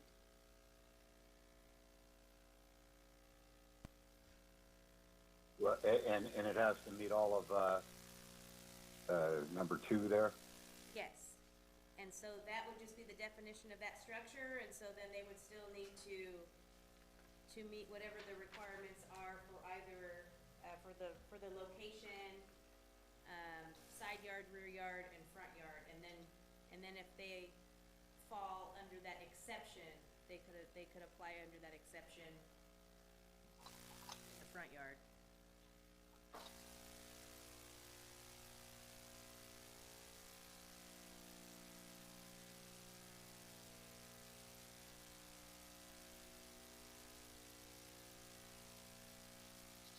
Any Are we discussion? done? Yeah, that is the rest of the items. We did talk about adding some additional language in there that did not get included in this, because we have not heard back on the specific language from our legal counsel, but we did want to, of course, reiterate, which we have language in our code under, nuisance abatement or public nuisances, that temporary structures must be continuously maintained and remain in like new condition as to not affect the neighborhood or become a public nuisance, which we have that in our code enforcement side as well, but we'd like to reiterate that as item G in this item. And if you are all okay with that, we would add that in as well. That sounds good. Yep. Any other discussion? Do I hear a motion?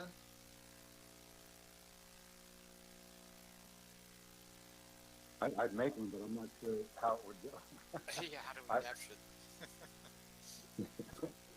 it? I would make a motion that we ask staff to incorporate all of our comments and findings, if that's appropriate, to the ordinance and to the new section, and present it to the city council.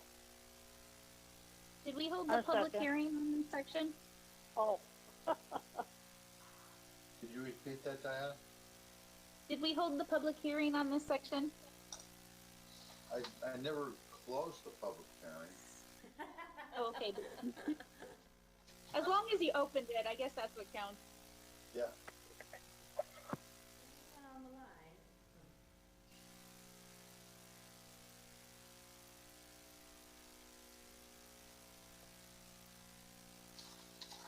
Okay, I have a motion. Anybody would like to second that?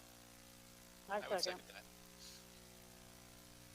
We have a motion and a second. Can we vote? All in favor, say aye. Aye. Aye. Opposed? Motion carried 5-0. Okay, the next item is, matters presented from the audience. Since I don't think we have any, I'm not gonna read that section. Do we have anybody from the audience present? Okay. I'll close that. Staff communications? Yes, we Nothing can. for me. Oh, go ahead, Diana. I'm sorry. I was just saying, nothing for me. Okay. Just one item, kind of bouncing off of this item. As you can see, this item regarding temporary structures was specific to residential zoning districts. Wanted to ask Planning Commission, whether they would be interested in staff addressing commercial districts. Currently, both accessory structures as well as temporary structures are not allowed at all in any of the commercial zoning districts. Obviously, we do have businesses in town that do have these structures. Some of them we have contacted in the past and asked them to remove them, and they have not done so. And obviously, with everything going on COVID related, we have not been, pushing for it.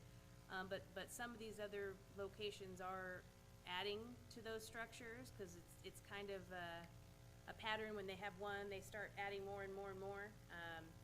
And so we would like to move forward with something like that, or at least have them either set up code requirements for allowing them to have them there, or we would maintain what the current code currently advises, which is that temporary structures are not allowed.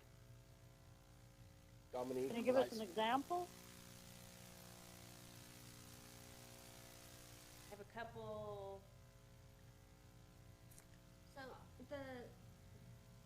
at one point, the car wash, right there on the highway, had put up a temporary structure that they were promoting for sale.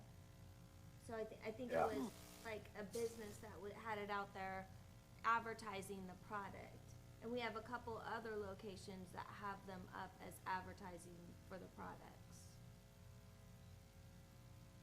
I think it's hard enough on our businesses right now dealing with COVID that I would suggest that we wait until we get past this and then bring it up and then consider it. But right now, you know, as we mentioned over the last few weeks, businesses are trying to survive. And the last thing any business really wants is additional government regulation. Or you can do what Sean says, but send out a letter telling them that they're in violation, but at this present time, the city isn't enforcing that due to the current COVID, situation, but that at some point, they may be addressing that with that property owner at a future date. That way you're not doing an undue burden, but at least informing them. Yeah, I think that's a good idea. I have a question for staff. Has the city council expressed any concerns about temporary structures for commercial or industrial properties in town? Not yet, no. I'll be asking them the same question at their meeting. I agree with Sean. Let's keep who's here and not any other stress to them at this point in time until we get over this COVID thing.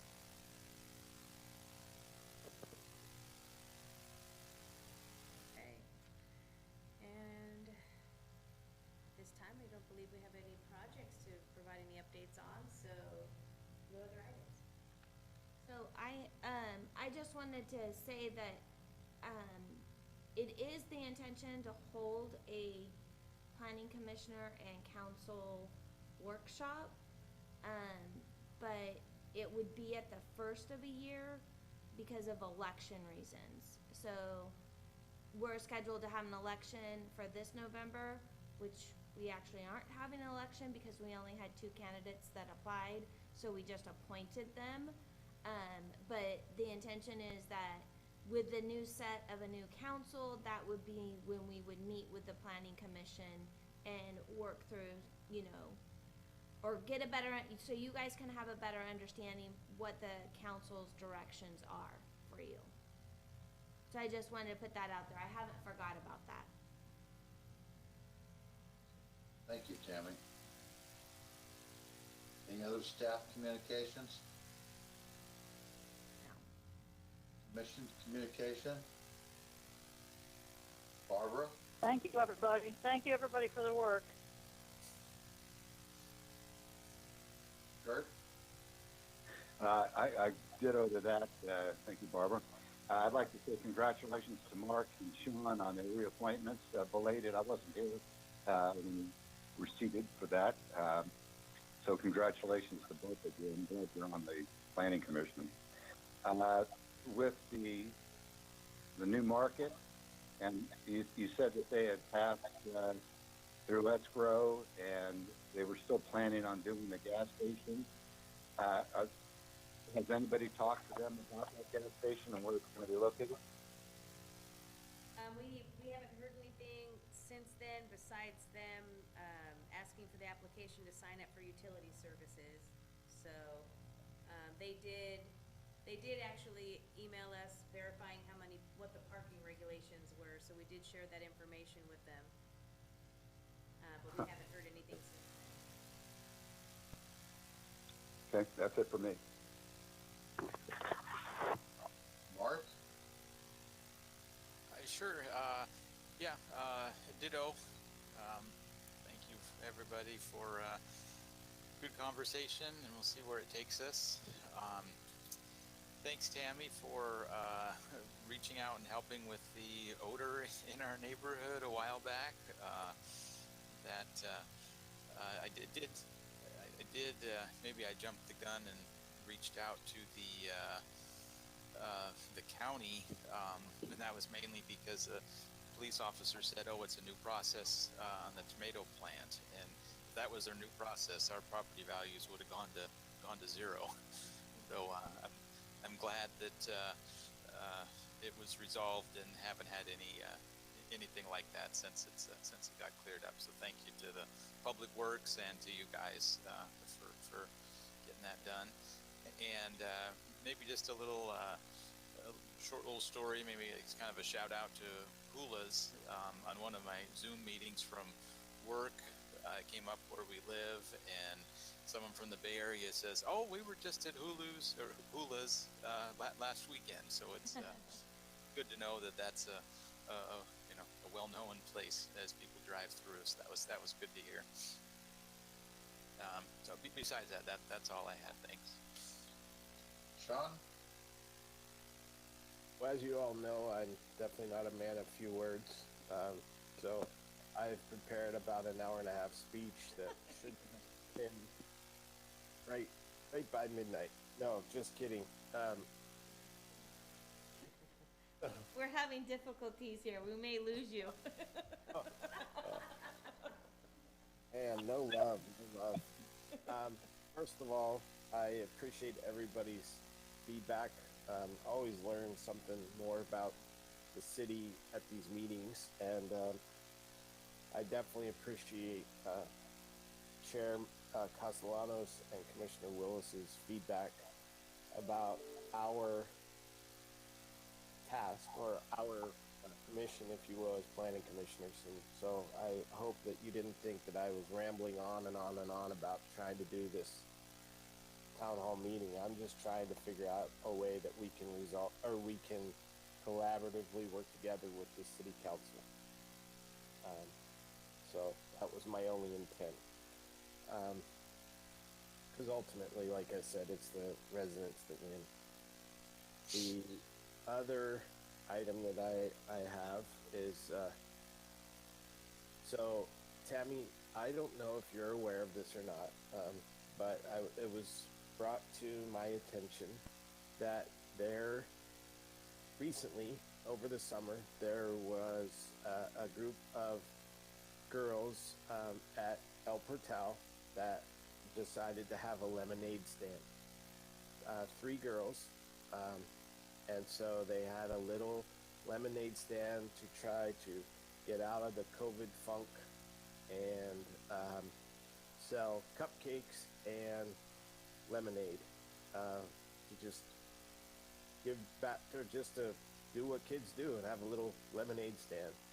And the girls, one of the girls' moms was sent a cease and desist letter by the county saying that they were in violation of city municipal code, and that they were required to obtain a permit to operate under Chapter 5.36 mobile food vendors if they wanted to continue the lemonade stand and the cupcake stand.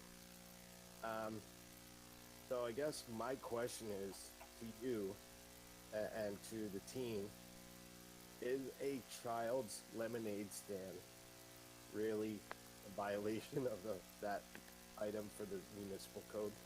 Technically, yes, it is. One on St. John. Oh, go ahead, Diana. Commissioner Stroman, is this the lemonade cupcake stand that was on St. John Road? I believe so. So that is county. It's outside of our jurisdiction, so we didn't have anything to do with that letter. That all came from county and environmental health. And that's what I was, that's what I believed as well. And so I made it a point to explain to one of the girls' parents that this is not the city of Escalon. This is probably the county, and if the county environmental health inspector has no other life but to drive around and try to limit a kid's lemonade stand, then maybe they should quite honestly get a life. Honestly, But- if you had county respond, somebody probably turned them in. That's what I was gonna say also. They don't go around driving looking for stuff, so somebody somebody driving by turned them in for it. And it was probably more along the lines of COVID related, them trying to do something during COVID. But that would be what my guess would be, my pretty educated guess on county.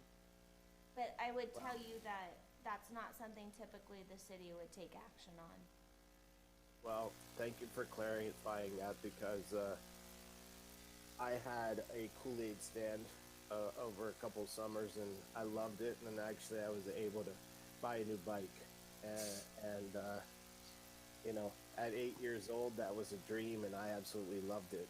And so I hope that we don't get into such a nitpicky. And I understand it's COVID and it's a different environment, but at the same time, I mean, come on. It's a lemonade stand, and the little girls are just trying to learn a little bit of entrepreneurship and branding. And so I just had to shake my head when I heard that. So I explained to the dad that if it sounds to me like it was definitely outside the city limits, and that they should approach the county. But if they ever tried to do something within the city limits, to certainly reach out to our city manager, because the city manager definitely wants to work with the constituents. So I was trying to give you props whenever I kind of, there's no way that was the city of Escalon. Okay. And the only other thing I have is I just want to continue to thank staff for their hard work. And I mean, we're getting into the weeds, and sometimes we talk long about these items, but I think at the end of the day, they're important, because the last thing any of us want to do is junk up our wonderful little community. So that's it. Sean, you sure you got an hour and 28 minutes to go? Well, Steve, I prepared a PowerPoint presentation. Here, I'll turn the screen over for you. I need to request the screen. No, I never, ever, ever thought that we could talk about fences and RV storage things for 3.5 hours, but you know. Hey, I'm glad I just kept other items that I was gonna bring to you off this agenda. I have a list of them, and I'm thinking, this meeting's probably gonna be at least 3 hours. I should just stick to this one item for now. The thorn in my side used to be the housing element. Now it's about Kurt and his RV structures. So, Yeah, I didn't bring this up. John, you'd be happy to hear. It was probably back in early in the COVID or the spring. We were walking in Swanson Park over there, and there was a lemonade stand and cupcakes being sold. And the girl said, you want to buy some? I said, I don't have any money, and with me, no cash. And the response was, well, we take Venmo. So, I couldn't deny I didn't have my phone with me, so I had to buy something. well, I'm sorry, Mark, I don't know if you can see behind me, but there are cardboard boxes, and this is a totally shameless plug, but Escalon Cub Scout Pack 263 is selling popcorn as a fundraiser to generate funds for our coming program for 2020-2021. So those are boxes of popcorn behind me. If anybody wants some, let me know. Or come to Marval's on Saturday mornings from 8 to 12. But there is a point to this. And so we do all of our sales through our cell phones and an app. And, people are coming out of Marval's, and my 6-year-old son, Declan, people say, "Oh, sorry, I don't have money," and Declan caught on real quick that we had a little square that we could plug into the bottom of the headphone jack, and when people would say, "I'm sorry, buddy, I don't have any cash," and he would respond with, "We take credit cards," and